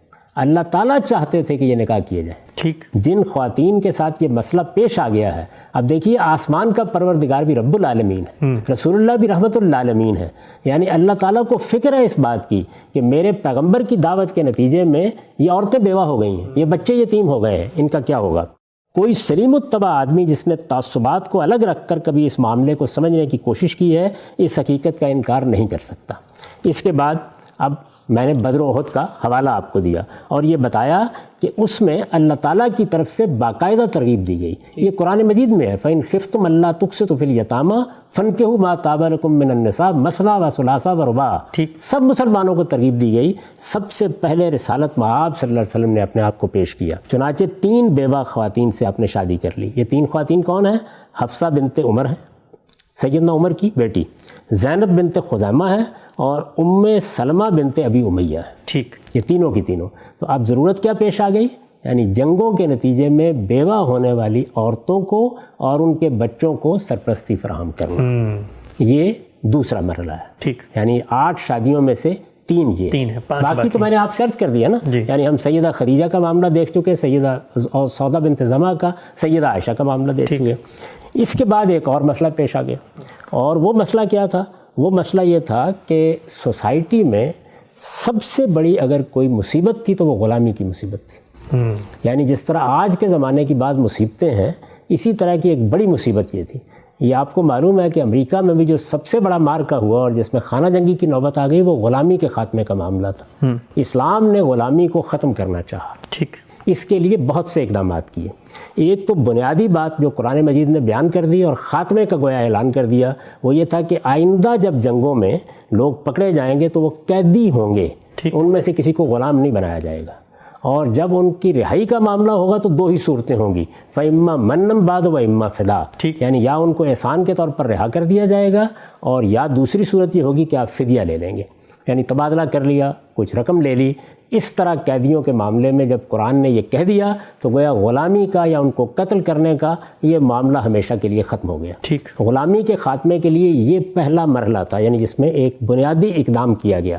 اس بنیادی اقدام کے بعد ایک دوسری چیز تھی، وہ یہ کہ آپ نے غلامی کا دروازہ تو بند کر دیا، آئندہ غلام نہیں بنائے جائیں گے، لیکن موجود غلاموں کا کیا کیا جائے؟ تو موجود غلام پستی میں گرے ہوئے تھے، عورتیں تھیں جن کی کوئی حیثیت نہیں تھی۔ سوسائٹی میں لوگوں کی حیثیت کو بحال کرنا، ان کو برتری کے مقام پر لانا، برابری کی سطح پر لانا، یہ ایک حکم سے نہیں ہوتا۔ آپ جانتے ہیں کہ پچھلے کئی 100 برسوں کی جدوجہد کے بعد ابھی امریکہ میں یہ چیز حاصل نہیں ہو سکی۔ تو رسول اللہ صلی اللہ علیہ وسلم نے بہت سے اقدامات کیے کہ جن سے ان کا درجہ بلند کیا جا سکے۔ انہی میں ایک بڑا اقدام اپنی پھوپھی زاد بہن کا اپنے آزاد کردہ غلام سے نکاح کرانے، یعنی ایک بڑے خاندان کی عورت کا ایک غلام، بڑے خاندان کی عورت اور ایک آزاد کردہ غلام سے آپ نے باقاعدہ اصرار کر کے شادی کرائی تاکہ غلاموں کا مرتبہ بلند ہو، سوسائٹی ان کو اچھی نگاہ سے دیکھے۔ اس سے کچھ مسئلے پیدا ہوئے، رسول اللہ صلی اللہ علیہ وسلم نے اصرار کیا۔ زینب بنت جہش آپ کی پھوپھی زاد بہن ہے، آپ نے یہ چاہا کہ وہ ایک غلام سے، آزاد کردہ غلام سے، یعنی غلام کو آپ آزاد کرتے تو اس کی حیثیت نہیں بدل جاتی تھی۔ ہماری سوسائٹی میں جو پست طبقات ہوتے ہیں، میں آپ سے اپنا تجربہ بیان کر رہا ہوں، 12 ایسا ہوا ہے کہ بعض مسیحی لوگوں نے آ کے مجھ سے یہ کہا کہ ہم اسلام لانا چاہتے ہیں، کسی کی 4 بیٹیاں ہیں، کسی کی 5 بیٹیاں ہیں۔ آپ جانتے ہیں کہ وہ کس پس منظر میں ہوتے ہیں۔ سب سے بڑا مسئلہ یہ سامنے آتا تھا کہ ان کی حیثیت کیسے مسلمانوں کے اندر بحال رکھی جائے، آسان کام نہیں یہ ہوتا۔ تو یہ چیز پیدا کرنے کے لیے آپ نے اپنی پھوپھی زاد بہن کو آمادہ کیا کہ وہ آپ کے آزاد کردہ غلام سے شادی کر لے۔ شادی ہو گئی، معاملات ٹھیک ہو گئے، لیکن اب ہوا کیا؟ ہوا یہ کہ معاشرتی اصلاحات آپ کی خواہش سے نہیں ہوتی، ان کے مابین نباہ نہیں ہو سکا، اور نباہ نہ ہونے کی بہت بڑی وجہ کیا تھی؟ یعنی خود آپ کے آزاد کردہ غلام زید بنت حارثہ، جن کا ایک بڑا مقام تھا آپ کی نگاہ میں، لیکن بہرحال وہ اس معاشرتی تمدنی معاملات میں تو اسی جگہ کھڑے تھے، وہ یہ ہمت ہی نہیں کر سکے کہ ان کو اپنی بیوی کی حیثیت دے سکے۔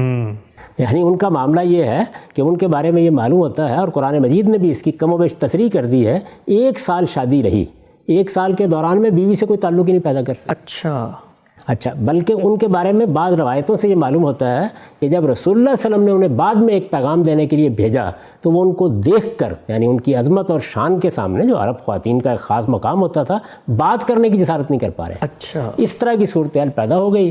تو ظاہرہ آپ کے سامنے یہ سوال آیا بار بار کہ وہ ان کو طلاق دینا چاہتے ہیں. اب دیکھیے مسئلہ کتنا سنگین ہو گیا.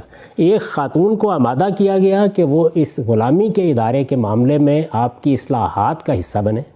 انہیں آمادہ کیا گیا کہ وہ شادی کریں. عرب کے معاشرے میں یہ شادی کوئی آسان کام نہیں تھا. شوہر کی حیثیت سے انہیں قبول کرنا کوئی آسان کام نہیں تھا. وہ آمادہ ہو گئیں، شادی میں نباہ نہیں ہوا، اور اب اس کے بعد ایک اور داغ اپنے ماتھے پر لگا کے واپس آ جائیں کہ ان کو طلاق دے دیجیے. یعنی پہلے انہیں آمادہ کیا گیا کہ وہ ایک غلام سے شادی کریں، اس کے بعد اب وہ غلام ان کو طلاق دے دے تو ایک آزاد کردہ غلام کی متعلقہ ہو کے واپس آ جائیں. یہ آپ سمجھ سکتے ہیں یہ بات. تو دو مسئلے پیدا ہو گئے. ایک مسئلہ تو یہ تھا کہ اب ان کی دلداری کے لیے کیا کیا جائے. رسالت مآب صلی اللہ علیہ وسلم روک رہے ہیں، بار بار کہہ رہے ہیں. قرآن مجید کہتا ہے کہ آپ نے اللہ تعالیٰ کا منشا جاننے کے باوجود بھی بار بار انہیں تلقین کی کہ طلاق نہ دو. لیکن بہرحال وہ صورتحال ایسی تھی یہاں تک کہ طلاق ہو گئی. اب ان کے بارے میں یہ تاثر تھا لوگوں میں کہ وہ آپ کے منہ بولے بیٹے ہیں.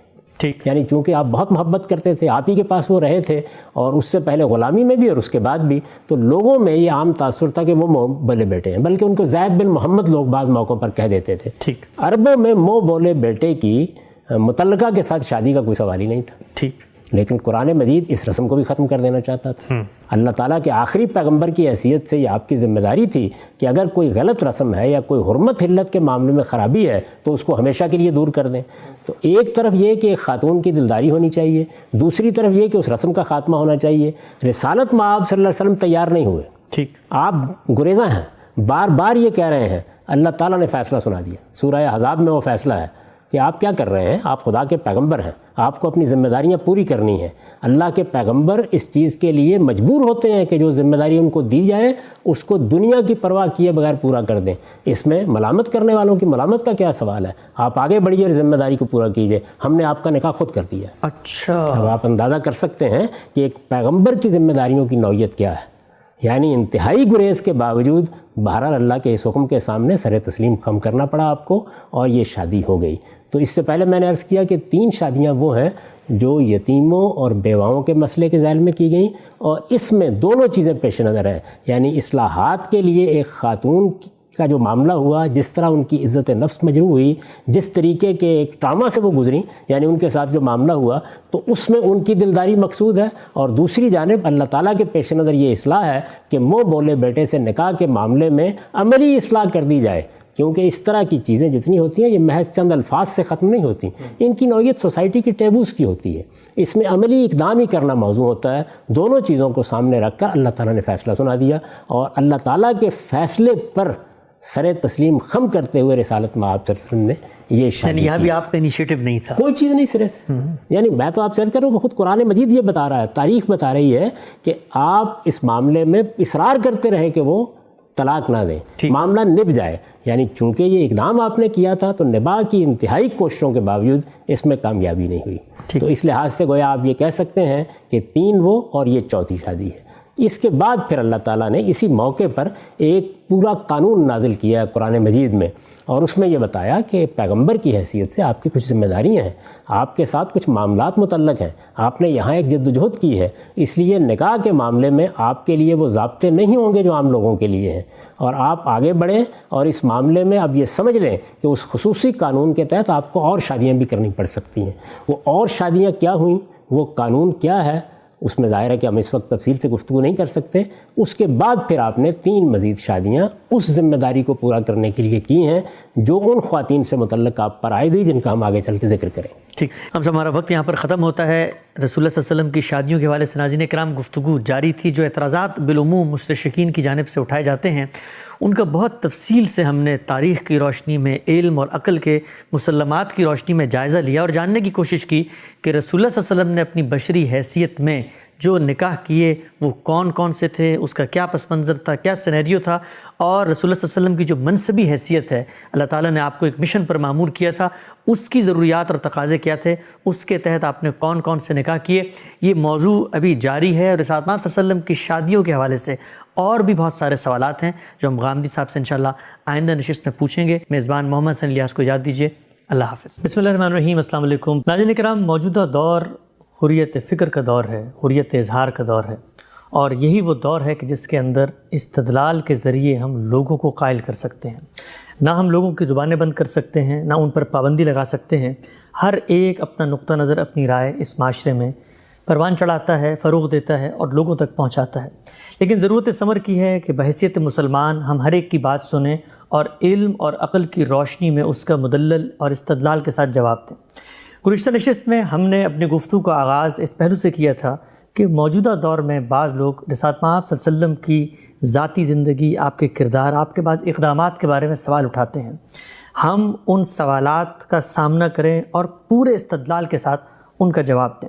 یہ سلسلہ گفتگو جاری ہے، اسی کو آگے بڑھاتے ہیں۔ حضرت سابق ہمارے ساتھ تشریف فرما ہے جناب جاوید احمد غامدی صاحب۔ السلام علیکم غامدی صاحب۔ وعلیکم السلام۔ غامدی صاحب، بہت شکریہ آپ کے وقت کا۔ سب سے پہلے تو میں یہ چاہوں گا تھوڑی اس پہ آپ روشنی ڈالیں کہ یہ جو دور ہے، کہا جاتا ہے کہ ایک دور تھا جس کو ایج آف فیتھ کہتے ہیں، لوگ بس سنتے تھے، مان لیتے تھے، لیکن موجودہ تمدن، موجودہ معاشرت، موجودہ سویلائزیشن میں ایک تبدیلی آئی ہے، اور ہم یہ دیکھتے ہیں کہ حریت فکر اور اظہار رائے کی آزادی، اس کو ایک انسانی قدر کے طور پہ مانا جاتا ہے، ہر کوئی اپنی بات کہتا ہے۔ اس دور میں ہم لوگوں کے منہ پہ ٹیپ نہیں لگا سکتے، چاہے وہ صحیح بات کر رہے ہیں، غلط بات کر رہے ہیں، لیکن ضرورت اس کی محسوس ہوتی ہے کہ ہم ان کی بات کا جواب دیں۔ آپ جب دیکھتے ہیں مسلمانوں کے عمومی رویے کو، تو اس میں جب کوئی اعتراض، کوئی سوال سامنے آتا ہے تو اس میں ایک جذباتی رد عمل، ایک اشتعال اور ایک نفرت انگیز رویہ سامنے آتا ہے۔ تو آپ کیا سمجھتے ہیں کہ کیسے اس طرح کے اشکالات اور اعتراضات کو ہمیں کاؤنٹر کرنا چاہیے؟ میرے نزدیک بالکل اسی طرح جیسے قرآن مجید نے کیا۔ یہ اس دوری کا مسئلہ نہیں ہے۔ یہ دیکھیے کہ رسالت مآب صلی اللہ علیہ وسلم عربی کے ایک قبیلے سے تعلق رکھتے تھے، قریش کے قبیلے سے تھے، بنو ہاشم میں سے تھے۔ وہاں بنو ہاشم کو ایک خصوصی حیثیت بھی حاصل تھی۔ اس کے باوجود لوگوں نے سوالات کیے، قرآن مجید ان سوالات سے بھرا پڑا ہے، اعتراضات کیے، رسالت مآب صلی اللہ علیہ وسلم کی ذات پر اعتراضات کیے، آپ کے گھر والوں پر اعتراضات کیے، آپ کے صحابہ پر اعتراضات کیے۔ ان میں سے ایک ایک چیز کو لے کر قرآن مجید نے حقائق کو واضح کیا ہے۔ یہ دیکھتے نہیں آپ کے قرآن کی پوری صورتیں ہیں جن میں رسالت مآب صلی اللہ علیہ وسلم کی گھریلو زندگی کے بارے میں جو معاملات اٹھا دیے گئے ان پر گفتگو کی گئی ہے۔ اس میں بعض اقدامات کیے گئے، یہاں تک کہ حجاب کی وہ پابندیاں جو ازواج مطہرات کے ساتھ خاص ہیں وہ اسی باب میں لگائی گئیں۔ تو یہ سارے معاملات دنیا میں ہمیشہ سے ہوتے رہے ہیں۔ خود رسول اللہ صلی اللہ علیہ وسلم نے اپنی ذاتی زندگی میں جہاں کوئی سوال سامنے آیا اس کا جواب دیا۔ ہمارے ہاں جو علمی تاریخ پیدا ہوئی ہے جس میں جلیل القدر علماء ہیں، جس میں فقہاء ہیں، جس میں متکلمین ہیں، وہ سب ان چیزوں کا سامنا کرتے رہے ہیں۔ یہاں بھی یہی کرنا چاہیے کہ بہت شائستگی کے ساتھ، بہت تہذیب کے ساتھ ہم بات کریں گے، جواب دیں گے، سمجھنے کی کوشش کریں گے، یہ دیکھیں گے کہ مخاطب کیا بات کر رہا ہے۔ اس میں ہوتا صرف یہ ہے کہ بعض اوقات تو محض شرارت سے کوئی آدمی بات کر دیتا ہے، لیکن ایک بڑی اکثریت ایسے لوگوں کی ہوتی ہے جن کے ذہن میں فی الواقع کوئی اشکال پیدا ہو جاتا ہے۔ وہ کوئی بات سمجھنا چاہتے ہیں، پوچھنا چاہتے ہیں، ان کے سامنے جو چیزیں رکھی جاتی ہیں ان سے متعلق ان کو صحیح معلومات نہیں ہوتی، تو ان کو صحیح معلومات دے دی جائیں، ان کے سامنے معاملے کی نوعیت واضح کر دی جائے، ان کو پورا پس منظر بتا دیا جائے۔ اس کے بعد بھی ضروری نہیں ہے کہ سارے انسان آپ کی بات مان لیں، لیکن یہی ایک طریقہ ہے جو اللہ تعالیٰ نے روا رکھا ہے، جو پیغمبروں نے ہمیں سکھایا ہے۔ اس دنیا کی اسکیم یہ ہے اللہ تعالیٰ کی طرف سے کہ یہاں لوگ مختلف رائے رہیں گے، وہ سوالات کریں گے، وہ اعتراضات کریں گے۔ اس وقت دنیا میں آپ دیکھ لیجئے رسالت مآب صلی اللہ علیہ وسلم کی بعثت پر اس وقت کم و بیش 1500 سال گزر رہے ہیں جی، لیکن اربوں کی تعداد میں وہ لوگ ہیں جنہوں نے آپ کی رسالت کو قبول نہیں کیا۔ تو سوال یہ ہے کہ اگر انہوں نے قبول نہیں کیا تو ان میں پڑھے لکھے لوگ بھی ہیں، سمجھدار لوگ بھی ہیں، فلسفی اور حکیم بھی ہیں، سائنسدان بھی ہیں، سیاسی معاملات کو جاننے والے بھی ہیں، وہ سوالات نہیں کریں گے، وہ اعتراضات نہیں اٹھائیں گے۔ اس وقت کی دنیا اب وزیر آباد کی اور لاہور کی اور کراچی کی دنیا تو رہی نہیں، یہ دنیا اب ایک گلوبل ولیج ہے، یعنی ایک گاؤں بن گئی ہے۔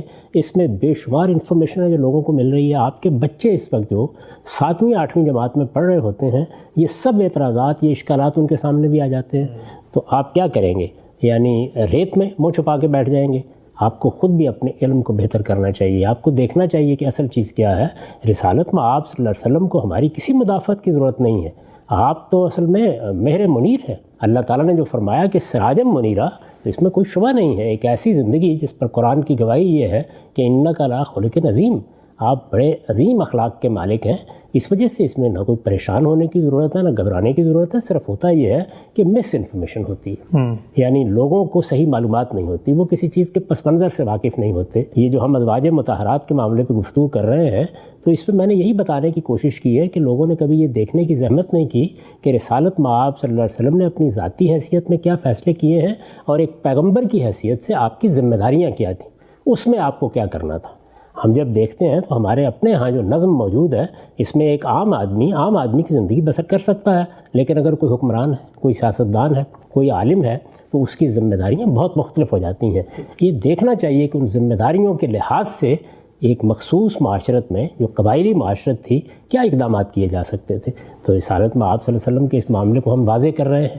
اسی طرح کا سلسلہ دوسرے معاملات میں ہوگا. ٹھیک. ہم سب وہ جو گزشتہ پروگرام میں ہم نے جس موضوع پر گفتگو کا آغاز کیا تھا، رسالت مآب صلی اللہ علیہ وسلم کی شادیاں، جن پر بالعموم مستشرقین کی روایت کی جانب سے بہت اعتراضات اٹھتے ہیں، آپ نے بڑے مفصل انداز میں ان شادیوں کے بارے میں بتایا تھا کہ رسول اللہ صلی اللہ علیہ وسلم نے خود اپنی خواہش سے کون سی شادی کی، وہ کون سی ضروریات جو آپ کے مشن سے متعلق تھیں پیدا ہوئیں، اور ہم پہنچے یہاں تک تھے کہ رسالت مآب صلی اللہ علیہ وسلم نے اپنی ہی ایک پھپھو ذات خاتون کا نکاح اپنے آزاد کردہ غلام سے کروا دیا تھا.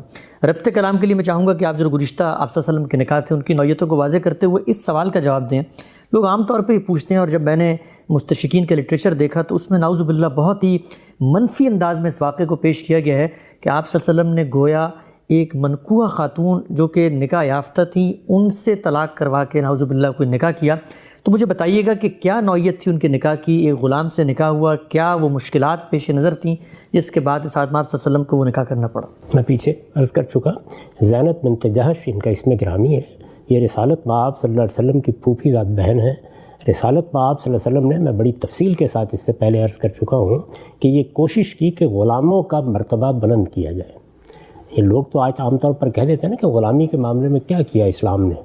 تو میں نے آپ کو یہ بتایا تھا کہ اسلام نے غلامی کا دروازہ بند کر دیا. یہ کہہ دیا کہ آئندہ کسی جنگی قیدی کو غلام نہیں بنایا جائے گا. یہ بات سورہ محمد میں بالکل واضح طریقے سے بیان کر دی گئی ہے. غلام جہاں سے بنائے جاتے تھے وہ جنگیں ہی تھیں. اسی کو کسی حد تک جائز بھی سمجھا جاتا تھا. ابتدا بھی یہیں سے ہوئی، یعنی مختلف قبیلے جب ایک دوسرے پر حملہ آور ہو گئے تو اس میں سزا کے طور پر غلامی کا آغاز ہوا، لیکن آہستہ آہستہ ایک پورا انسٹیٹیوشن بن گیا. سینکڑوں کی تعداد میں غلام ہو گئے، ان کی منڈیاں لگ گئیں، وہ بکنے لگ گئے. یہ صورتحال تھی جس سے اسلام کو یا رسالت مآب صلی اللہ علیہ وسلم کی دعوت کو سابقہ درپیش تھا. ابتدا ہی میں یہ اعلان کر دیا گیا کہ فک و رقبہ، لوگوں گردنیں چھڑاؤ. لیکن گردنیں چھڑانا کوئی آسان کام تو نہیں تھا. جہاں غلام بنانے پہ پابندی لگائی گئی وہاں بہت سی اصلاحات کا ڈول ڈالا گیا کہ اب یہ معاشرے میں جو لوگ موجود ہیں ان کا مرتبہ بلند کیا جائے. خاص طور پر عورتوں کا مرتبہ برابر کا ہو، یہ خاندانی عورتوں کے برابر آ کر اپنے گھر بسائیں. اس طرح کے بے شمار اقدامات ہیں جن کی فہرست آپ بنا سکتے ہیں جو اس خاص مقصد کو سامنے رکھ کے کیے گئے. تو یہ اقدام بھی اسی چیز کو سامنے رکھ کے کیا گیا تھا. یعنی اگر رسول اللہ کی پھوپھی ذات بہن وہ ایک آزاد کردہ غلام سے بیاہی جائیں گی، یہ گھر بس جائے گا، اور اس طرح سے زید بن حارثہ کا مرتبہ سوسائٹی میں مان لیا جائے گا، تو آپ دیکھیں نا کتنا بڑا اصلاحی کام ہو جائے گا. تو رسول اللہ صلی اللہ علیہ وسلم نے یہ غیر معمولی اظہار کیا. اس کے لیے دونوں ہی آسانی سے آمادہ نہیں ہو سکتے تھے، یعنی دونوں کو ترغیب دی. زید بن حارثہ بھی یہ محسوس کرتے تھے کہ ایک خاندانی عورت کے ساتھ اور ایک بڑے خاندان کی عورت کے ساتھ، اور جو بہرحال اپنی ایک خاص شخصیت بھی رکھتی ہیں، ان کے ساتھ میں نکاح کروں گا تو نبھا سکوں گا، یہ حیثیت برابری کی ہو سکے گی، میں شوہر کی حیثیت سے اپنی ذمہ داریاں ادا کر سکوں گا. اور دوسری جانب پھوپھی ذات بہن کے لیے بھی آمادہ ہونا کوئی آسان کام نہیں تھا. تو رسول اللہ صلی اللہ علیہ وسلم کی عزت کو، آپ کے احترام کو، آپ کی ترغیب کو پیش نظر رکھتے ہوئے دونوں آمادہ ہو گئے. اب نباہ تو ایسی چیز نہیں ہے نا کہ جو کسی کے احترام میں ہو سکتا ہے. اس کے اندر بہت سے نفسیاتی عوامل کار فرما ہوتے ہیں، بہت سے سماجی عوامل کار فرما ہوتے ہیں، طبائع، میلان اور بہت سی چیزیں. ایسا نہیں ہے کہ سیدہ نے اس معاملے میں کوئی غلط رویہ اختیار کیا. ٹھیک. زیادہ سے زیادہ جو بات کہی جاتی ہے وہ یہ ہے کہ وہ اپنی عظمت کا یا اپنے خاندان کا احساس رکھتی تھی. یہ انسان کے اندر فطری چیزیں ہیں. تو اس کے پیش نظر خود زید بن حارثہ صورتحال کو نہیں سنبھال سکے. اچھا. یعنی وہ اپنے آپ کو اٹھا نہیں سکے کہ وہ ایک شوہر کی حیثیت سے معاملات کر سکیں۔ میں نے یہ عرض کیا تھا کہ خود قرآن مجید میں وہ اشارہ موجود ہے، لوگ چاہیں تو میری تفسیر میں دیکھ سکتے ہیں اس کو۔ قرآن نے یہ بتایا ہے کہ ملاقات بھی نہیں ہو سکی میاں بیوی کے درمیان، کوئی 1 سال کے قریب اس میں گزر گیا۔ وہ ایک عظمت کا احساس اگر رکھتی بھی تھیں تو یہ اس احساس کو قبول کر کے معاملات کو درست کرنے میں کامیاب نہیں ہوئے۔ رسول اللہ صلی اللہ علیہ وسلم یہ محسوس کر رہے تھے کہ اگر یہ معاملہ طلاق پر منتج ہوا تو اس خاتون کے ساتھ جو معاملہ ہو گیا، جو ان کی حیثیت کو نقصان پہنچا، پہلے وہ ایک غلام کے ساتھ، آزاد کردہ غلام کے ساتھ شادی کے لیے تیار ہوئیں، اب متعلقہ بھی ہو گئی اور اس غلام نے ان کو طلاق دے دی۔ یہ ذرا عرب کی معاشرت میں معاملے کو رکھ کر دیکھیں کیا صورتحال بن گئی۔ تو ان کی دلداری کے لیے اور ان کو ایک مرتبے کا احساس دلانے کے لیے اب اس کے سوا کوئی راستہ نہیں ہوگا کہ میں ہی ان کے ساتھ شادی کروں۔ یہ صورتحال رسالت مآب صلی اللہ علیہ وسلم کے سامنے تھی، لیکن آپ چاہتے تھے کہ یہ معاملہ ایسے نہ ہو۔ اچھا، یعنی دل میں یہ بات آپ رکھے ہوئے تھے کہ یہ ہونا ہے اور یہی کرنا پڑنا ہے، لیکن اگر یہ آمادہ ہو جائیں، اگر یہ طلاق نہ دیں، اگر ان کے مابین موافقت ہو جائے، اگر نباہ ہو جائے تو کیا ہی کہنے ہیں۔ اس میں کامیابی نہیں ہوئی، یہاں تک کہ اللہ تعالیٰ نے یہ فیصلہ سنا دیا کہ یہ معاملہ تو اب اسی نتیجے کو پہنچنے والا ہے، اب آپ کو ان کے ساتھ شادی کرنی ہے، اور یہ نکاح ہم نے کر دیا ہے۔ قرآن مجید کے الفاظ یہ ہیں، میں بھی آپ کو سنا دیتا ہوں کہ یہ فیصلہ ہم نے کر دیا ہے۔ اب دیکھیے اس میں دونوں چیزیں پیش نظر تھیں، ان کی دلداری بھی ہونی چاہیے تھی، اللہ تعالیٰ نے بھی اس کا لحاظ کیا، رسالت مآب صلی اللہ علیہ وسلم بھی اس کی ضرورت محسوس کرتے تھے۔ اس سے نیچے کوئی اور بندوبست کیا جاتا تو کسی طرح بھی جو ٹھیس ان کو پہنچی تھی اس کا ازالہ نہیں ہو سکتا تھا۔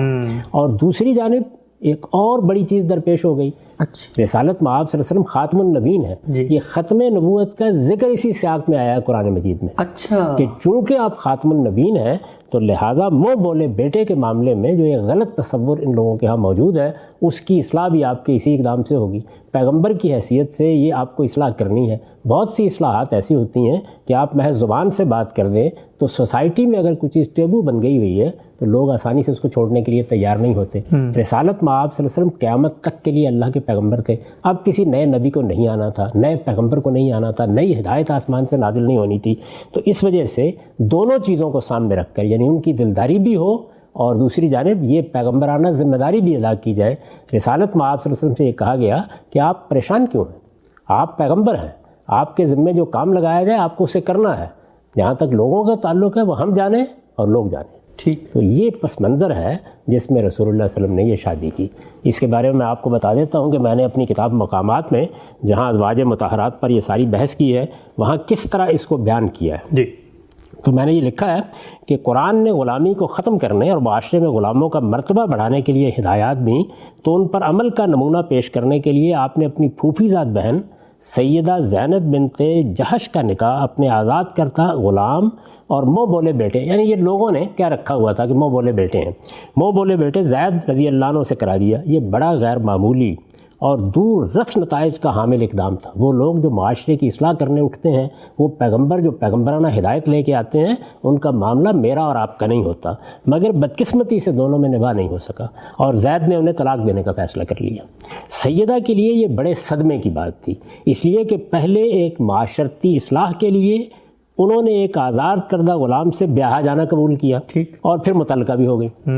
چنانچہ ان کی دلداری، یہ دیکھیے پہلا مقصد ہے، اور متبنہ کی بیوی سے نکاح کی حرمت کے جاہلی تصور کو بالکل ختم کر دینے کے لیے اللہ تعالیٰ نے آپ کو حکم دیا کہ آپ سیدہ سے خود نکاح کر لیں، درا حالے کہ اس وقت 4 بیویاں پہلے سے آپ کے نکاح میں تھیں۔ اس پر جو لوگ معترض ہو سکتے تھے ان کی تنبیہ کے لیے فرمایا کہ آپ خاتم النبیین ہیں، لہٰذا یہ اصلاح آپ ہی کو کرنی ہے، آپ کے بعد کوئی دوسرا اس کے لیے آنے والا نہیں ہے۔ سیدہ اور ان کے شوہر کے درمیان جو صورتحال پیدا ہو گئی تھی اس میں آپ خود بھی محسوس کرتے تھے کہ یہی کرنا پڑے گا، لیکن اسے ظاہر نہیں کر رہے تھے۔ اللہ تعالیٰ نے یہ بات کھول دی اور آپ کو توجہ دلائی کہ اللہ کے پیغمبر اپنی منصبی ذمہ داریوں کے معاملے میں لوگوں کے رد عمل کی پرواہ نہیں کرتے، لہٰذا سیدہ کے ساتھ آپ کے نکاح کا اعلان خود اللہ تعالیٰ کی طرف سے قرآن مجید میں کر دیا گیا۔ اس سے آپ اندازہ کر سکتے ہیں کہ معاملہ کیا تھا۔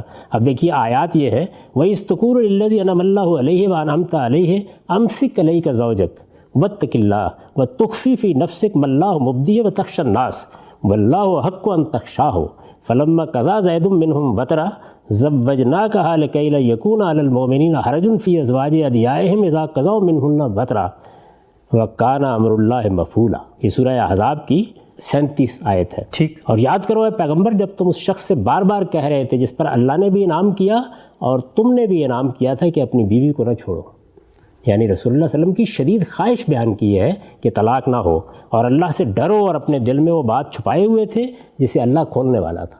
یعنی آپ خیال کر رہے تھے کہ اگر انہوں نے طلاق دی تو مجھے ہی آگے بڑھ کے یہ کام کرنا ہوگا اور یہ بہت سے اعتراضات کا ہدف بن جائے گا. یہ بنا بھی اس موقع کے اوپر، لیکن اللہ چاہتا تھا کہ یہ معاملہ کھل جائے. فرمایا ہے کہ اور لوگوں سے ڈر رہے تھے، درا حالے کہ اللہ زیادہ حقدار ہے کہ تم اس سے ڈرو. چنانچہ جب زید نے اس خاتون سے اپنا تعلق توڑ لیا تو ہم نے تمہیں اس سے بیاہ دیا، اس لیے کہ مسلمانوں پر اپنے منہ بولے بیٹوں کے معاملے میں کوئی تنگی نہ رہے جب وہ ان سے تعلق توڑ چکے ہوں، اور اللہ کا یہ حکم تو عمل میں آنا ہی تھا. اچھا، ہونا ہی تھا یہ. یعنی اللہ تعالیٰ نے جو شریعت دی ہے، جو ذمہ داری دی ہے، جو پیغام آپ کو دیا ہے، جو کام آپ کو کرنا ہے، وہ ہر حال میں ہونا ہے، اس کو روکا نہیں جا سکتا. اور اس کی دلیل یہ بیان کی ہے کہ محمد الرسول اللہ صرف محمد الرسول اللہ نہیں ہے، وہ خاتم النبیین بھی. نبوت کا سلسلہ ختم ہو رہا ہے. تو بتانا یہ مقصود تھا کہ یہ جو شادیاں اب ہو رہی ہیں، یعنی پہلے یتیموں اور بیواؤں کے پس منظر میں یہ ہدایت کی گئی، اللہ تعالیٰ نے خود ترغیب دی، آپ نے آگے بڑھ کے اپنے آپ کو پیش کیا، اور باقی صحابہ نے بھی اپنی اپنی ذمہ داری ادا کی. اب یہ معاملہ خصوصی ہو گیا کیونکہ شادی آپ نے کروائی تھی. ان کو جو صدمہ پہنچا تھا وہ آپ ہی کے ایک اقدام کے نتیجے میں پہنچا تھا، اور ان کی یہ حیثیت اگر بحال ہو سکتی تھی اور اس صدمے کا ازالہ ہو سکتا تھا تو رسالت مآب صلی اللہ علیہ وسلم کے اس اقدام ہی سے ہو سکتا تھا. اور دوسری چیز یہ کہ منہ بولے بیٹے کی بیوی سے نکاح کا معاملہ بھی واضح ہو جائے. بالکل. تو دونوں چیزوں کو سامنے رکھ کے یہ کر دیا گیا. یہ ان کا معاملہ ہے. اس میں اگر کوئی چیز باقی رہ گئی ہے تو میں عرض کر دوں، اس کے بعد پھر ہم اگلے مرحلے کی طرف جاتے ہیں. یعنی یہ موقع ہے کہ جس میں 4 بیویاں پہلے سے آپ کے نکاح میں تھیں. ٹھیک. اس لیے اللہ تعالیٰ کو نکاح کا اعلان بھی خود کرنے کی ضرورت محسوس ہوئی، اور اس کے ساتھ وہ ضابطہ جو آگے زیر بحث آئے گا جس میں آپ سے متعلق نکاح کے معاملے میں ایک نیا قانون دیا گیا. ٹھیک. کچھ چیزوں پر پابندی اٹھا لی گئی اور کچھ چیزوں کے معاملے میں مزید پابندیاں لگا دی گئیں. ٹھیک. اب صاحب ربط کلام کے لیے میں صرف یہاں پر یاد دہانی کے طور پہ عرض کروں کہ رسول اللہ کا پہلا نکاح سیدہ خدیجہ سے ہوا، اس کے بعد سودا بنت زمع اور سیدہ عائشہ کے ساتھ آپ نے اس کا پس منظر بتایا تھا. پھر آپ نے بتایا کہ احد کا معرکہ ہوا اور اس کے اندر بڑی تعداد میں بچیاں یتیم ہو گئیں، عورتیں بیوہ ہو گئیں. 3 نکاح اس موقع پر ہوئے، اور یہ ایک نکاح ہے جس کا پس منظر اور حکمت آپ نے بیان کی. اس کے علاوہ کتنے نکاح ہیں رسالت مآب صلی اللہ علیہ وسلم کے جو اس کے بعد ہوئے اور ان کی کیا نوعیت؟ بحثیت مجموعی 11 ہے نا. 3 تو میں نے آپ سے عرض کر دیا کہ آپ نے اپنے ذاتی تقاضوں کے لحاظ سے کیے. ٹھیک. یعنی سیدہ خدیجہ سے نکاح کیا، 25 سال کی عمر میں کیا، وہ دنیا سے رخصت ہو گئیں تو سودا بنت زمع کو آپ گھر میں لے آئے. اس موقع کی تفصیلات میں اس سے پہلے بتا چکا ہوں کہ سیدہ عائشہ کو بھی پیغام دے دیا گیا تھا. ان کی رخصتی کا معاملہ مدینہ آنے کے بعد ہوا، اور کس طرح ہوا وہ بھی عرض کر چکا ہوں. جی. اس موقع پر بھی رسالت مآب صلی اللہ علیہ وسلم نے سیدہ سودا کو اس بات کا حق دیا کہ وہ چاہیں تو آپ انہیں علیحدہ کر دیتے ہیں تاکہ انہیں کسی سوچ سے واسطہ نہ پڑے. تو یہ سارا پس منظر آپ کے ذاتی نکاحوں کا تھا. اس میں ادنا درجے میں بھی آپ دیکھ سکتے ہیں کہ کسی خواہش نفس کا کوئی سوال ہی نہیں ہے.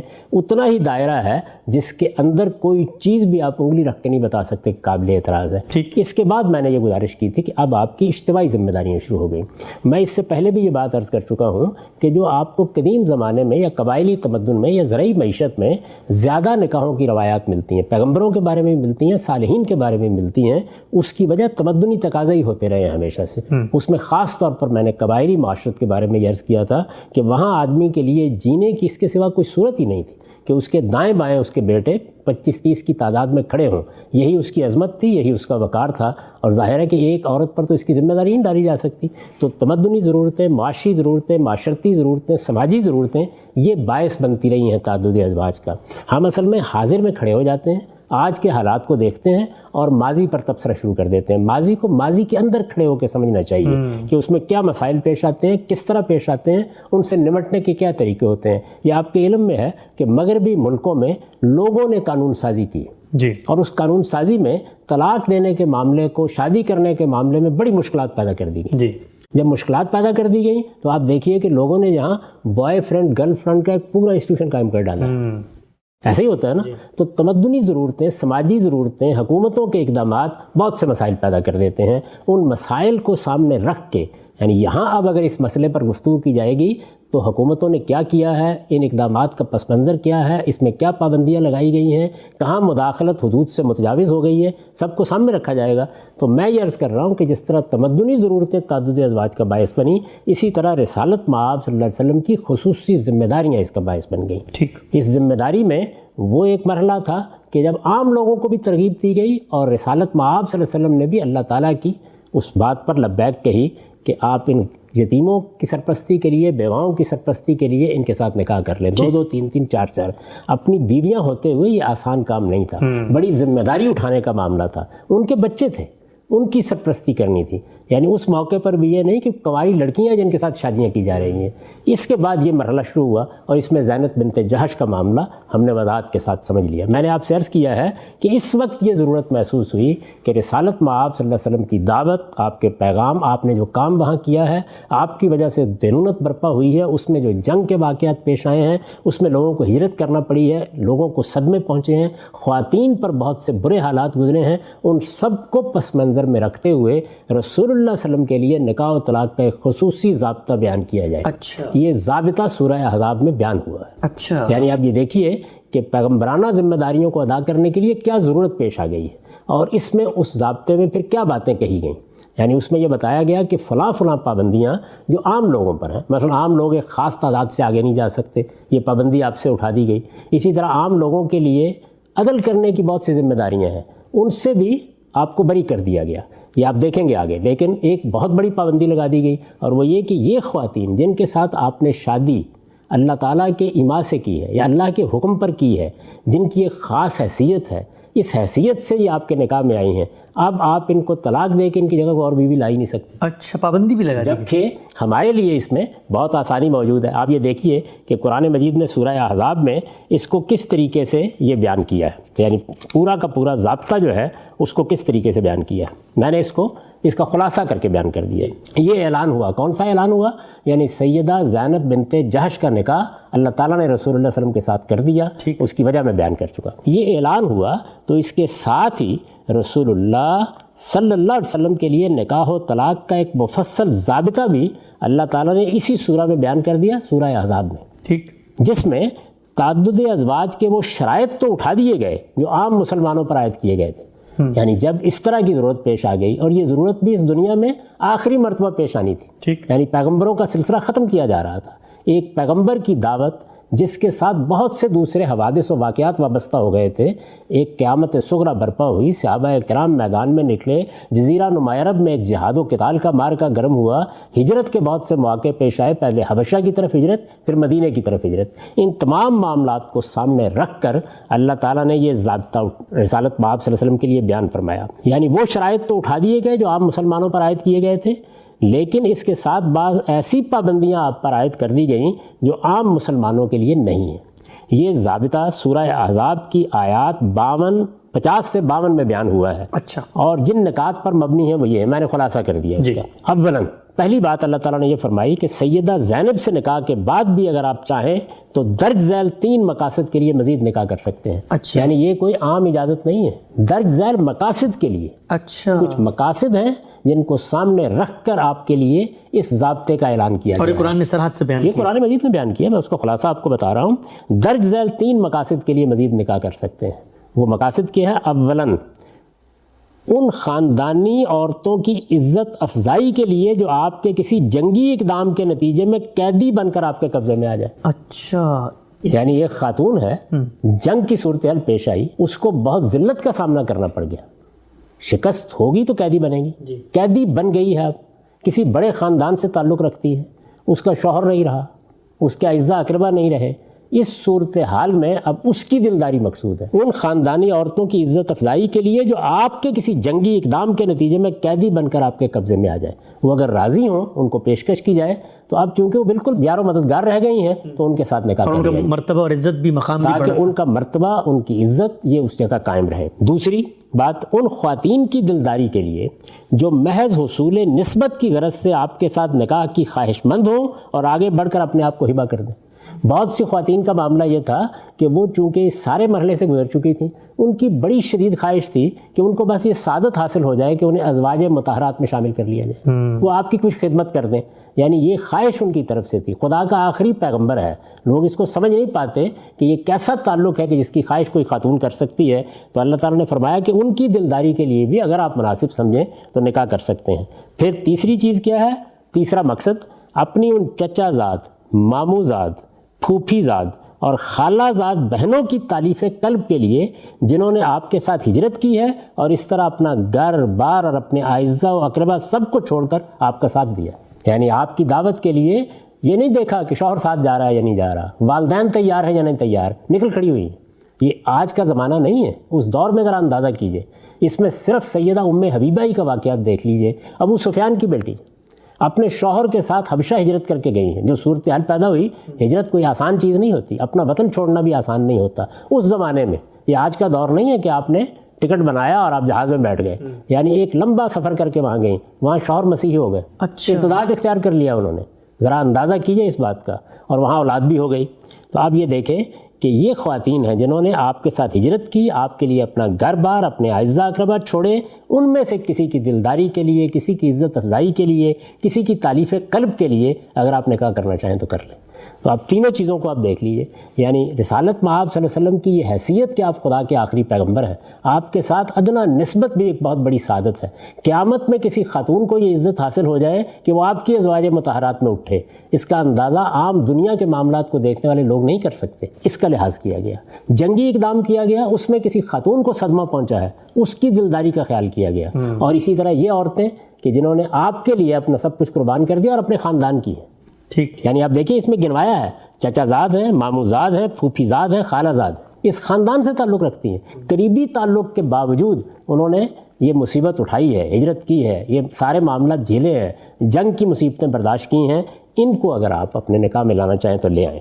اچھا، پھر اس کے بعد مزید کیا بتایا گیا؟ یہ بتایا گیا کہ یہ نکاح چونکہ ایک دینی ذمہ داری کو پورا کرنے کے لیے کیے جائیں گے. یعنی نہ اس میں کوئی اپنی ذاتی خواہش شامل ہے، نہ ذاتی ضرورت شامل ہے، نہ کوئی خواہش نفس کی تسکین مقصود ہے. اللہ تعالیٰ ایک ذمہ داری ڈال رہے ہیں. یہ نکاح چونکہ ایک دینی ذمہ داری پوری کرنے کے لیے کیے جائیں گے، اس لیے اپنی بیویوں کے ساتھ بالکل یکساں تعلق رکھنے کی ذمہ داری آپ پر عائد نہیں ہوتی. یعنی اللہ تعالیٰ نے چونکہ پابند کیا ہے مجھے اور آپ کو کہ اگر ہم ایک سے زیادہ شادی کریں تو یکساں تعلق رکھیں. رسالت مآب صلی اللہ علیہ وسلم سے یہ پابندی اٹھا دی گئی. اچھا، کیونکہ آپ یہ نکاح اپنی مرضی سے نہیں کر رہے. یہ الگ بات ہے کہ تاریخ یہ بتاتی ہے کہ آپ نے اس رعایت کو قبول نہیں فرمایا، عملاً نہیں قبول فرمایا. لیکن اللہ تعالیٰ نے بالکل انصاف کے ساتھ یہ کہا کہ جب میں کہہ رہا ہوں، میرا ہی ماں ہے، میں نے جو دین آپ کو دیا ہے یہ اس کی ذمہ داری ہے، پیغمبرانہ حیثیت سے آپ یہ خدمت انجام دے رہے ہیں تو آپ پر یہ ذمہ داری نہیں. ثالثاً تیسری چیز کیا تھی؟ ان خواتین کے سوا دوسری تمام عورتیں اب آپ کے لیے حرام ہیں. اچھا، یعنی اب دنیا بھر میں آپ اپنی مرضی سے شادی بھی نہیں کر سکتے. اپنی کسی بیوی کو طلاق دے کے اس کی جگہ دوسری بیوی بھی نہیں لا سکتے. وہ خواتین ایک الگ بحث ہے کہ وہ امت کی مائیں قرار دے دی گئیں، ان کے اوپر بھی ایک ذمہ داری ڈالی گئی. لیکن خود حضور کو پابند کر دیا گیا کہ آپ اب ان کو تبدیل نہیں کر سکتے، ان کی جگہ کوئی دوسری نکاح میں عورت نہیں لا سکتے. یہ دائرہ ہے جس کے اندر آپ کو یہ ذمہ داری انجام دینی ہے. یہ واضح ہو گیا نا کہ نکاح کرنا پیش نظر نہیں ہے، بلکہ ایک بہت بڑی ذمہ داری ہے جس کو ادا کرتے ہوئے اللہ تعالیٰ یہ فرما رہے ہیں کہ آپ آگے بڑھیے اور یہ خدمت انجام دیں. ان خواتین کے سوا دوسری تمام عورتیں اب آپ کے لیے حرام ہیں، اور ان سے ایک مرتبہ نکاح کر لینے کے بعد انہیں الگ کر کے ان کی جگہ کوئی دوسری بیوی بھی آپ نہیں لا سکتے، اگرچہ وہ آپ کو کتنی ہی پسند ہو. تو یہاں پسند، ناپسند، حسن، جمال، خواہش نفس کہاں رہ گئی باقی؟ یعنی یہ تو ایک فریضہ ہے جس کو آپ ادا کر رہے ہیں. تو اس پر میں نے پھر آخر میں تبصرہ کیا ہے کہ اس کے صاف معنی یہ تھے کہ اللہ تعالیٰ چاہتا ہے کہ جن عورتوں کو آپ کی دعوت پر لبیک کہنے یا آپ کے کسی اقدام کے نتیجے میں شدید صدموں سے دوچار ہونا پڑا ہے، یا ان کے اندر آپ سے حصول نسبت کی شدید خواہش ہے، آپ ان سے نکاح کریں. یہ ان عورتوں پر، اب یہ بھی سن لیجئے، یہ ان عورتوں پر پروردگار عالم کی کمال شفقت کا اظہار تھا. یعنی اگر میرا دین تھا، میرے دین کی دعوت تھی، اس پر لبیک کہی ہے، اس کے نتیجے میں کوئی صدمہ پہنچا ہے تو یہ شفقت، کمال شفقت کا اظہار ہے پروردگار عالم کی طرف سے کہ اب پیغمبر کی مائیت تمہیں عطا ہو جائے۔ یہ ان عورتوں پر پروردگار عالم کی کمال شفقت کا اظہار تھا۔ چنانچہ اس ایما کو سمجھ کر، یعنی اللہ تعالیٰ نے جب یہ اشارہ کر دیا تو اس کو سمجھ کر رسول اللہ صلی اللہ علیہ وسلم نے سیدہ جویریہ اور سیدہ صفیہ کے ساتھ پہلے مقصد کے لیے نکاح کیا۔ وہ پہلا مقصد کیا تھا؟ ان خاندانی عورتوں کی عزت افزائی کے لیے جو آپ کے کسی جنگی اقدام کے نتیجے میں قیدی بن کر آپ کے قبضے میں آ جائے۔ تو سیدہ جویریہ کے ساتھ یہ قبیلہ بنی مستلق سے آئی تھیں اور ایک جنگ کے نتیجے میں، سیدہ صفیہ کے ساتھ جو خیبر کے فتح کے نتیجے میں، یہ معلوم ہے کہ ان کے شوہر بھی، ان کے بھائی بھی، ان کے اعزاء اقربا بھی سب جنگ میں کھیت رہے تھے۔ سیدہ جویریہ اور سیدہ صفیہ کے ساتھ پہلے مقصد کے لیے نکاح کیا، سیدہ میمونہ دوسرے مقصد سے آپ کی ازواج میں شامل ہوئیں، اور سیدہ ام حبیبہ کے ساتھ آپ کا نکاح تیسرے مقصد کے پیش نظر ہوا۔ تیسرا مقصد کیا تھا؟ اپنی چچا زاد، ماموں زاد، پھوپھی زاد، خالہ زاد بہنوں کی تعریف قلب کے لیے۔ ایک سیدہ میمونہ ہے جن کی یہ خواہش آپ نے پوری کر دی کہ میں صرف نسبت چاہتی ہوں۔ تو یہ صورتحال ہوئی ان 4 نکاحوں کی۔ آپ ذہن میں رکھیے کہ 3 نکاح وہ تھے، یعنی سیدہ خدیجہ کے ساتھ آپ کا نکاح، سیدہ سودا بنت زمع کے ساتھ آپ کا نکاح، سیدہ عائشہ کے ساتھ، جو ذاتی ضروریات کے لیے اسی طرح ہوئے جس طرح نکاح کی ضرورت ہوتی ہے۔ اس میں کوئی چیز ایسی نہیں ہے کہ جس کو آپ ادنیٰ درجے میں بھی ہدف بنا سکیں۔ اس کے بعد وہ مرحلہ شروع ہوتا ہے، اور یہ مرحلہ کب شروع ہوا؟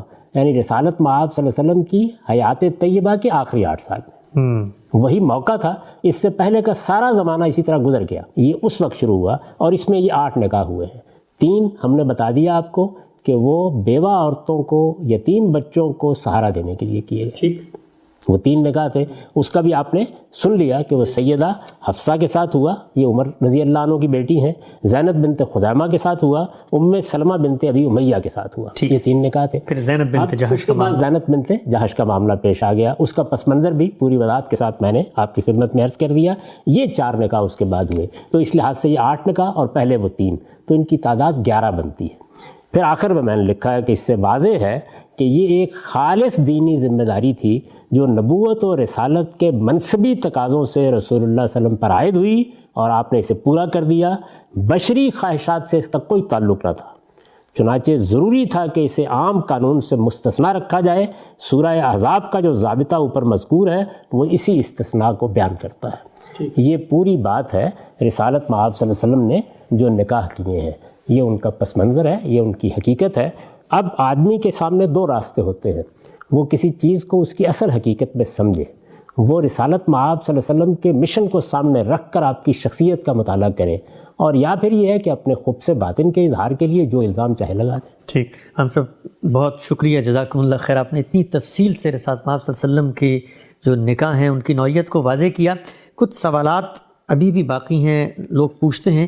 ایک لفظ اور ایک نام بہت آپ صلی اللہ علیہ وسلم کی زندگی کے بارے میں جو ہم جانتے سامنے آتا ہے، ماریہ قبطیہ رضی اللہ تعالی عنہا، ان کا ذکر یہاں ہمیں نہیں ملتا۔ کہا جاتا ہے کہ شاہ مصر کی طرف سے انہیں آپ صلی اللہ علیہ وسلم کی خدمت میں بھیجا گیا، آپ نے قبول فرمایا، تو بعض روایتوں میں آتا ہے کہ شاید نکاح فرما لیا تھا، بعض میں آتا ہے کہ نہیں آپ کے ساتھ وہ رہیں، تو اس کو کہاں پلیس کریں گے؟ اس پہ جو سوال ہوتے ہیں پھر یہ ضابطہ جو میں نے ابھی آپ کے سامنے بیان کیا ہے، آپ نے اس میں یہ سنا ہوگا کہ یہ بتا دیا گیا اس میں کہ اب آپ اس دائرے سے باہر نکاح کر ہی نہیں سکتے، پابندی لگ گئی، اس وجہ سے اب نکاح تو آپ کر نہیں سکتے تھے۔ ایک خاتون کو بھیج دیا گیا، چنانچہ اسی حیثیت سے آپ نے اس کو رکھا جس حیثیت سے اس سے پہلے خواتین لوگوں کے ہاں موجود تھیں۔ اچھا، رسالت مآب صلی اللہ علیہ وسلم نے یہ اقدام کیوں کیا؟ اس لیے یہ اقدام کیا گیا تاکہ ایک جانب غلامی پر پابندی لگائی جا رہی ہے، دوسری جانب غلاموں کے ساتھ کیا سلوک کرنا چاہیے، ان کو گھروں میں کیسے رکھنا چاہیے، ان کو کیسے عزت دینی چاہیے، باوجود اس کے کہ غلامی کا داغ ان کی پیشانی پر لگا ہوا ہے اور یہ معاشرے نے لگا دیا ہے، لیکن ہم ان کو کس حد تک اوپر اٹھا سکتے ہیں۔ تو یہ چیز ہے جس کا لحاظ کرتے ہوئے رسول اللہ صلی اللہ علیہ وسلم نے اپنے ہی پاس رکھا اور لوگوں کے سامنے ایک بہترین نمونہ پیش کیا تاکہ یہ معلوم ہو کہ عزت کیسے دی جاتی ہے، وقار کس طرح ملحوظ رکھا جاتا ہے، اور کیسے ایک خاتون کو اسی درجے میں لے آیا جاتا ہے۔ یعنی نکاح کیا ہے؟ 2 بول پڑھنے تھے نا، اس کے سوا کچھ نہیں تھا۔ پھر ایک دوسری مشکل بھی تھی، یعنی ایک طرف تو اللہ تعالیٰ نے جو قانون بنا دیا اس کی خلاف ورزی نہیں ہو سکتی تھی۔ ایک دوسری مشکل یہ تھی، اگر آپ قرآن مجید کا مطالعہ کریں تو ازواج مطہرات پر ایک بڑی بھاری ذمہ داری ڈال دی گئی تھی، بعض پابندیاں ان پر عائد کر دی گئی تھیں، اور ان کو وہ پابندیاں عائد کرنے سے پہلے یہ موقع دیا گیا تھا کہ وہ چاہیں تو حضور کو چھوڑ کر چلی جائیں۔ ٹھیک، انہوں نے اپنی مرضی سے آپ کا انتخاب کیا، اپنی رضامندی سے انتخاب کیا، تو ظاہر ہے کہ اس کے لیے ایک خاص حوصلہ چاہیے، ایک خاص درجے کا ایمان چاہیے، ایک خاص درجے کا دین کا فہم اور شعور چاہیے۔ اس کے لیے رسالت مآب صلی اللہ علیہ وسلم کی شخصیت کے ساتھ ایک خاص درجے کا تعلق چاہیے۔ اور یہ سب کیوں کیا گیا تھا؟ اس لیے کیا گیا تھا کہ آپ کے گھرانے کو اسکینڈلائز کرنے کی کوششیں ہو رہی تھیں۔ اس کے پس منظر پر میں نے بڑی تفصیلی گفتگو کی ہے جب حجاب کے احکام پر ہم نے اعتراضات کا جواب دیا ہے، تو اس موقع کے اوپر یہ بات واضح کر دی گئی تھی کیا صورتحال تھی۔ تو ظاہر ہے کہ اگر ان کو ازواج مطہرات میں شامل کر لیا جاتا تو وہ سارے خدشات موجود تھے کہ جن کی وجہ سے ان پر حجاب کی پابندیاں بھی عائد ہوئیں، جن کی وجہ سے ان کو تخیر کا موقع بھی دیا گیا، یہ کسی طرح موضوع نہیں تھا۔ اس لیے کہ ایک خاتون مصر سے آ کر یک بیک وہ سارے مراحل نہیں طے کر سکتی تھی ذہنی لحاظ سے جو یہ خواتین ازواج مطہرات جن کو ہم کہتے ہیں وہ طے کر چکی تھیں۔ تو یہ سارا پس منظر ہے کہ جس میں آپ نے پھر ان کے ساتھ شادی نہیں کی۔ ٹھیک، ہم سب کچھ لوگ یہ بھی کہتے ہیں جو اعتراض کرتے ہیں کہ کیا یہ ممکن نہیں تھا کہ اگر شاہ مصر کی طرف سے اس طرح کا کوئی تحفہ بھیجا گیا ہے تو رسالت مآب صلی اللہ علیہ وسلم اس کو قبول کرنے سے انکار کرتے اور رد کر دیتے؟ دو خواتین تھیں، آپ نے یعنی قبول کرنے سے انکار کر دیتے، یہ تو اس وقت کی معاشرت کے لحاظ سے ایک بڑی بیہودہ بات ہوتی، یعنی اس کے بڑے برے اثرات ہوتے۔ آپ نے ظاہر ہے کہ دعوت پہنچائی تھی لوگوں کو، کسی کی تحفے کو آپ کیسے قبول کرنے سے انکار کر سکتے ہیں؟ لیکن آپ نے ایک خاتون کو کچھ دوسرے صحابہ کو دے دیا اور ان کو اپنے پاس رکھا، اس سے ظاہر ہے کہ تحفے کی قدر افزائی کا پیغام بھی مل گیا، اور دوسری جانب یہ روایت قائم کرنے کا موقع بھی مل گیا کہ اب کیا اسوہ ہوگا کہ اگر آپ کے ہاں کوئی اس طرح کی خاتون موجود ہے تو آپ اس کو عزت کس طرح دیں گے، اس کو مقام اور مرتبے کو کیسے ملحوظ رکھیں گے، ازواج کے ہوتے ہوئے اس کے ساتھ معاملہ کیسے کریں گے، اور یہ ساری چیزیں جتنی بھی ہیں ان میں دوسرے صحابہ کو کس طرح آپ کے نمونے کو سامنے رکھ کے عمل کرنا ہے۔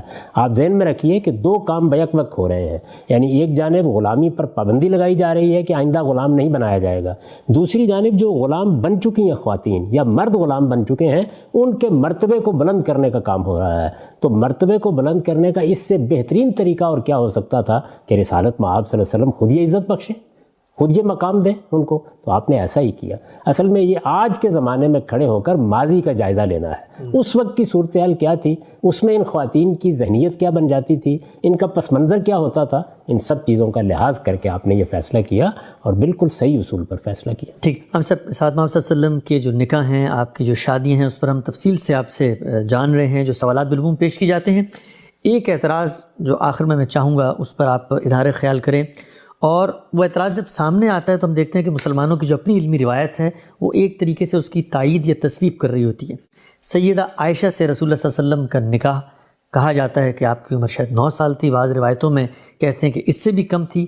آج کے جدید دور میں مستشرقین کی روایت کو تو ایک طرف رکھیں، خود ہماری جو جدید معاشرت ہے اس میں بھی جب ہم یہ سنتے ہیں تو دل کانپ جاتا ہے کہ کیا یہ ممکن ہے کہ اتنی چھوٹی عمر کی کسی بچی کے ساتھ پیغمبر کائنات جو ہیں وہ نکاح کر سکتے ہیں؟ تو یہ مجھے بتائیے گا کہ یہ اعتراض جو اس ضمن میں ہوتا ہے رسول اللہ کے نکاحوں کے معاملے میں، سیدہ عائشہ کی عمر کیا تھی جب آپ کا رسول اللہ سے نکاح ہوا؟ اس سے پہلے ہم اس بات پر بڑی تفصیلی گفتگو کر چکے ہیں کہ یہ معاملہ سیدہ خدیجہ کی وفات کے بعد ہوا کیسے۔ جی ذرا دوبارہ تازہ کیجیے اسے ذہن میں۔ جی، یعنی سیدہ کے ساتھ 25 سال آپ کی رفاقت رہی، وہ دنیا سے رخصت ہو گئیں، اس وقت آپ کی عمر 50 سال کے قریب تھی، آپ کے گھر میں بچیاں بھی موجود تھیں۔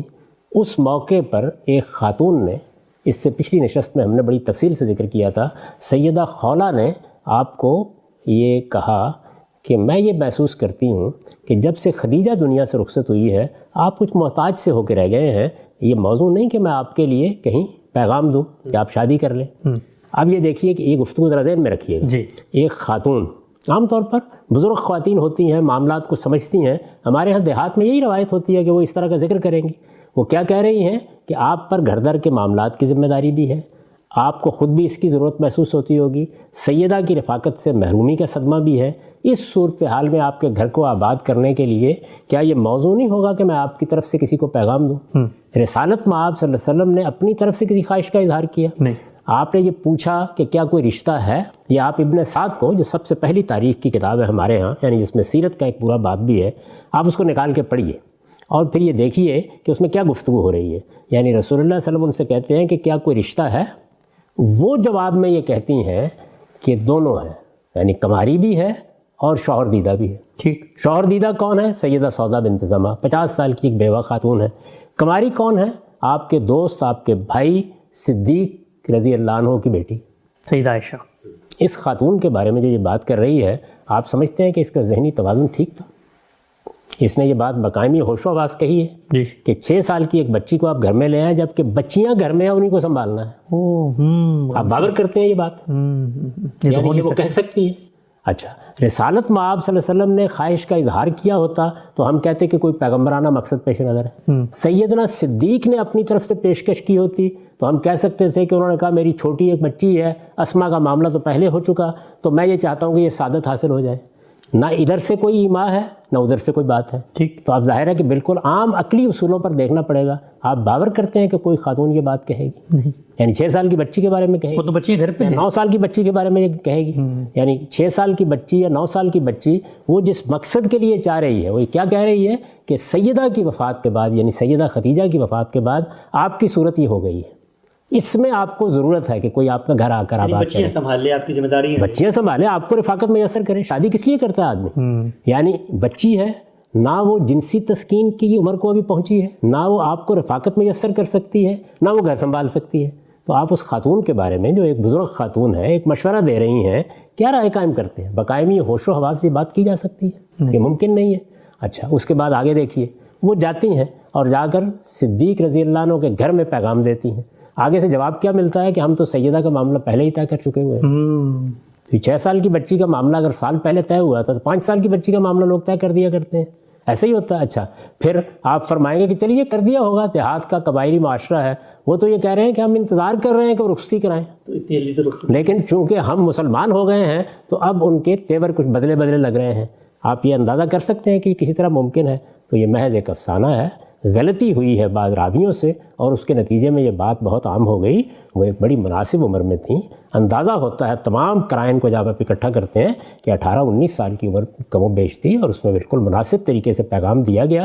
بلکہ آپ خود سوچئے کہ میں اس سے پہلے آپ کو بتا چکا کہ سیدنا صدیق کو جب یہ معلوم ہوا تو انہوں نے کہا کہ اچھا ان کی طرف سے نکاح کا پیغام دیا جا رہا ہے تو وہ تو میرے بھائی ہیں، تو کیا بھتیجی سے نکاح کریں گے؟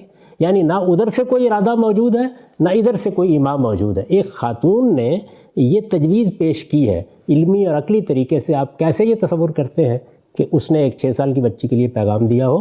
ہمارے ہاں جب روایتیں جمع ہوئی ہیں، لوگوں نے ان کو آگے بیان کیا ہے، اس میں بعض موقعوں کے اوپر اس طرح کی غلطیاں ہو گئی ہیں اور پھر آپ جانتے ہیں کہ جب غلطیاں ہو جائیں تو مقدس ہو جاتی ہیں. اس کے سوا کوئی حقیقت نہیں ہے. ٹھیک ہے. ہم سب آخری سوال آج کی نشست کا میں آپ سے پوچھنا چاہوں گا. رسالت مآب صلی اللہ علیہ وسلم کے جو نکاح تھے، آپ کی جو شادیاں تھیں، اس میں ہر نکاح کو آپ نے تفصیلاً اپنی کتاب مقامات میں اپنے لکھے ہوئے مضمون کو پڑھ کے زیر بحث لایا، اپنے تفصیل سے بتایا. آخری سوال میرا آج کی نشست میں یہ ہے کہ رسول اللہ صلی اللہ علیہ وسلم کی جو ازدواجی زندگی ہے، عائلی زندگی ہے، خاندانی زندگی ہے، اس پہ جب ہم نظر دوڑاتے ہیں، آپ مصروف بھی ہیں، دعوت کی مشکلات، پھر آپ کے اوپر لوگ جو ہیں وہ آپ کو تکلیف بھی پہنچا رہے ہیں، جہاد، سفر، معیشت کی ذمہ داریاں، اس سب کے باوجود تاریخ ہمیں کیا بتاتی ہے کہ رسول اللہ صلی اللہ علیہ وسلم کی جو ازواج مطہرات ہیں، ہماری رسول اللہ کی اہلیہ، ان کی طرف سے کیا بیان سامنے آتا ہے کہ آپ اس کے باوجود ان کے ساتھ جو معاملہ اس نے سلوک رکھتے تھے وہ کس نوعیت کا تھا؟ شفقت، محبت، انصاف، اس کا ایک آخری نمونہ. میں آپ سے عرض کرتا ہوں کہ یہ تو میں نے آپ کو تفصیل کے ساتھ بتا دیا کہ آپ نے اپنی ذاتی خواہش سے کیا شادی کی، اور یہ بھی بتا دیا کہ اپنی منصبی ذمہ داریوں کے لیے آپ نے کیا خدمت انجام دی. یہ سب چیزیں واضح ہو گئیں، لیکن اس کے بڑے غیر معمولی نتائج بھی نکلے. دیکھیے، خدا کے آخری پیغمبر کی حیثیت سے یہ معلوم ہوا کہ شفقت کیا ہوتی ہے، یہ معلوم ہوا گھر کے معاملات میں رحمت کیا ہوتی ہے، یہ معلوم ہوا کہ اگر خواتین کے اندر کچھ رشک کے جذبات پیدا ہوں تو ان سے معاملہ کیسے کیا جاتا ہے. یہ ساری چیزیں لوگوں نے سیکھیں اس کے نتیجے میں. اس سے بڑھ کر کیا ہوا وہ یہ ہے کہ جو گھریلو معاملات سے متعلق دینی ہدایت ہے اس کی تفصیلات ہمارے علم میں آئی. جو علم سیدہ عائشہ کے ذریعے سے رضی اللہ عنہا ام المومنین پہنچا ہے، آپ اندازہ نہیں کر سکتے. میں نے ایک موقع کے اوپر تبصرہ کیا ہے کہ وہ اگر فقہا کے امام کی حیثیت سے صحابہ میں کسی کو تلاش کیا جائے یعنی تفقہ فی الدین، دین کی بصیرت میں امامت کا مقام کس کو حاصل ہے، تو میں سیدہ کا نام لوں گا۔ سبحان اللہ۔ ایسی غیر معمولی خاتون ہے، آپ مثالیں دیکھیں تو حیرانی ہو جاتی ہے کہ کیسے انہوں نے بڑے بڑے جلیل القدر صحابہ کو قرآن کی بعض آیات کے فہم کی طرف توجہ دلائی ہے، تضادات کی نشاندہی کی ہے اور یہ بتایا ہے کہ اللہ کی کتاب تو یہ کہتی ہے، بعض غلط تصورات کی نفی کی ہے اور لوگوں کو اس کے بارے میں تنبیہ کی ہے، توجہ دلائی ہے۔ میں نے ایک موقع کے اوپر یہ لکھا ہے کہ حدیث کے نقد کے درایت کے لحاظ سے جتنے اصول ہیں وہ سب سیدہ کے بعض اقدامات سے اخذ کیے جا سکتے ہیں۔ اچھا۔ ایک پورے فن کو آپ ان کے اقدامات سے، ان کے تبصروں سے ماخوذ کر سکتے ہیں۔ تو اس طرح سے یہ جو کچھ بھی ہوا اس کے پھر غیر معمولی نتائج نکلے۔ جب ہم کسی پیغمبر کی زندگی کا مطالعہ کرتے ہیں تو عام حالات سے اٹھ کے مطالعہ کرنا چاہیے، یہ دیکھنا چاہیے کہ ایک جلیل القدر پیغمبر نے شادی نہیں کی تو کیوں نہیں کی، دیکھنا چاہیے نا، جی۔ یہ بھی تو خلاف فطرت ہے۔ جی۔ اور یہ معلوم ہے کہ اس کا ایک نتیجہ نکلا، اور وہ نتیجہ یہ نکلا کہ مسیحیت میں رہبانیت کی ایک پوری کی پوری روایت قائم ہو گئی۔ جی۔ لیکن بہرحال کوئی مقصد تھا، اس وقت وہ میرا موضوع نہیں، ورنہ میں آپ سے عرض کرتا کہ اس میں بھی خدائی منشا کیا تھا۔ اور ادھر یہ دیکھنا چاہیے کہ خدا کے آخری پیغمبر کی حیثیت سے ہر معاملے میں، اور سب سے بڑھ کر معاشرت کے لیے ضروری ہوتا ہے، یہ بتا دیا کہ لونڈیوں کے ساتھ کیسا معاملہ ہونا چاہیے، یہ بتا دیا کہ اس طرح کی خواتین گھروں میں ہوں تو ان کا مرتبہ کیسے بلند کرنا چاہیے، یہ بتا دیا کہ اگرچہ رسمی طریقے سے نکاح نہیں ہوا لیکن اس سب کچھ کے باوجود ان کو کیا مرتبہ، کیا مقام دینا چاہیے اور کس حیثیت میں ان کو رکھنا چاہیے، اور یہ بتا دیا کہ ازواج اگر ہوں ایک سے زیادہ، ان میں انصاف کیسے کرنا ہے، ان کے حقوق کیسے پورے کرنے ہیں، ان کے ساتھ معاملات کو کیسے متوازن رکھنا ہے۔ تو رسالت میں آپ صلی اللہ علیہ وسلم کی زندگی تو ایک کھلی کتاب کی زندگی ہے، اس میں ایک ایک چیز ہمارے سامنے آ جاتی ہے۔ لوگ گھروں پر پردے ڈال کر چھپانا چاہتے ہیں چیزوں کو، وہاں صورتحال یہ ہے کہ حجاب ہٹا دیے گئے ہیں اور آپ سے کہا گیا ہے کہ یہ میری زندگی ہے، اس کو جس زاویے سے دیکھنا چاہتے ہو دیکھ لو، جس طرح جائزہ لینا چاہتے ہو جائزہ لے لو، تم دیکھو گے کہ یہاں روشنی ہی روشنی ہے، نور ہی نور ہے، یہاں ظلمت کا کوئی شائبہ بھی کہیں نہیں دیکھو گے۔ ہم سب بہت بہت شکریہ آپ کے وقت کا۔ ناظرین کرام، ہم نے گزشتہ 2 نشستوں میں بہت تفصیل سے رسالت مآب صلی اللہ علیہ وسلم کی سیرت، آپ کی زندگی، بالخصوص آپ کی جو شادیاں ہیں، آپ کی جو خاندانی زندگی ہے، اس پر اٹھنے والے وہ اعتراضات اور وہ لوگ، وہ نامراد لوگ جو اس عہد میں ہماری جدید نسلوں کو، ہمارے بچوں کو اپنے اشکالات سے متاثر کرنا چاہتے ہیں۔ غامدی صاحب نے بہت تفصیل سے رسول اللہ صلی اللہ علیہ وسلم کی ایک ایک نکاح کی نوعیت کو واضح کیا اور ہمیں یہ تقویت اور اعتماد دیا کہ ہم معاشرے میں کھڑے ہو کر اپنے جلیل القدر پیغمبر اور دنیا کے اندر اللہ کی آخری حجت کی زندگی کے بارے میں پورے اعتماد کے ساتھ کھڑے ہو کر لوگوں کو جواب دے سکیں۔ ہمارا وقت یہاں پہ ختم ہوتا ہے۔ میزبان محمد حسن الیاس کو اجازت دیجیے۔ اللہ حافظ۔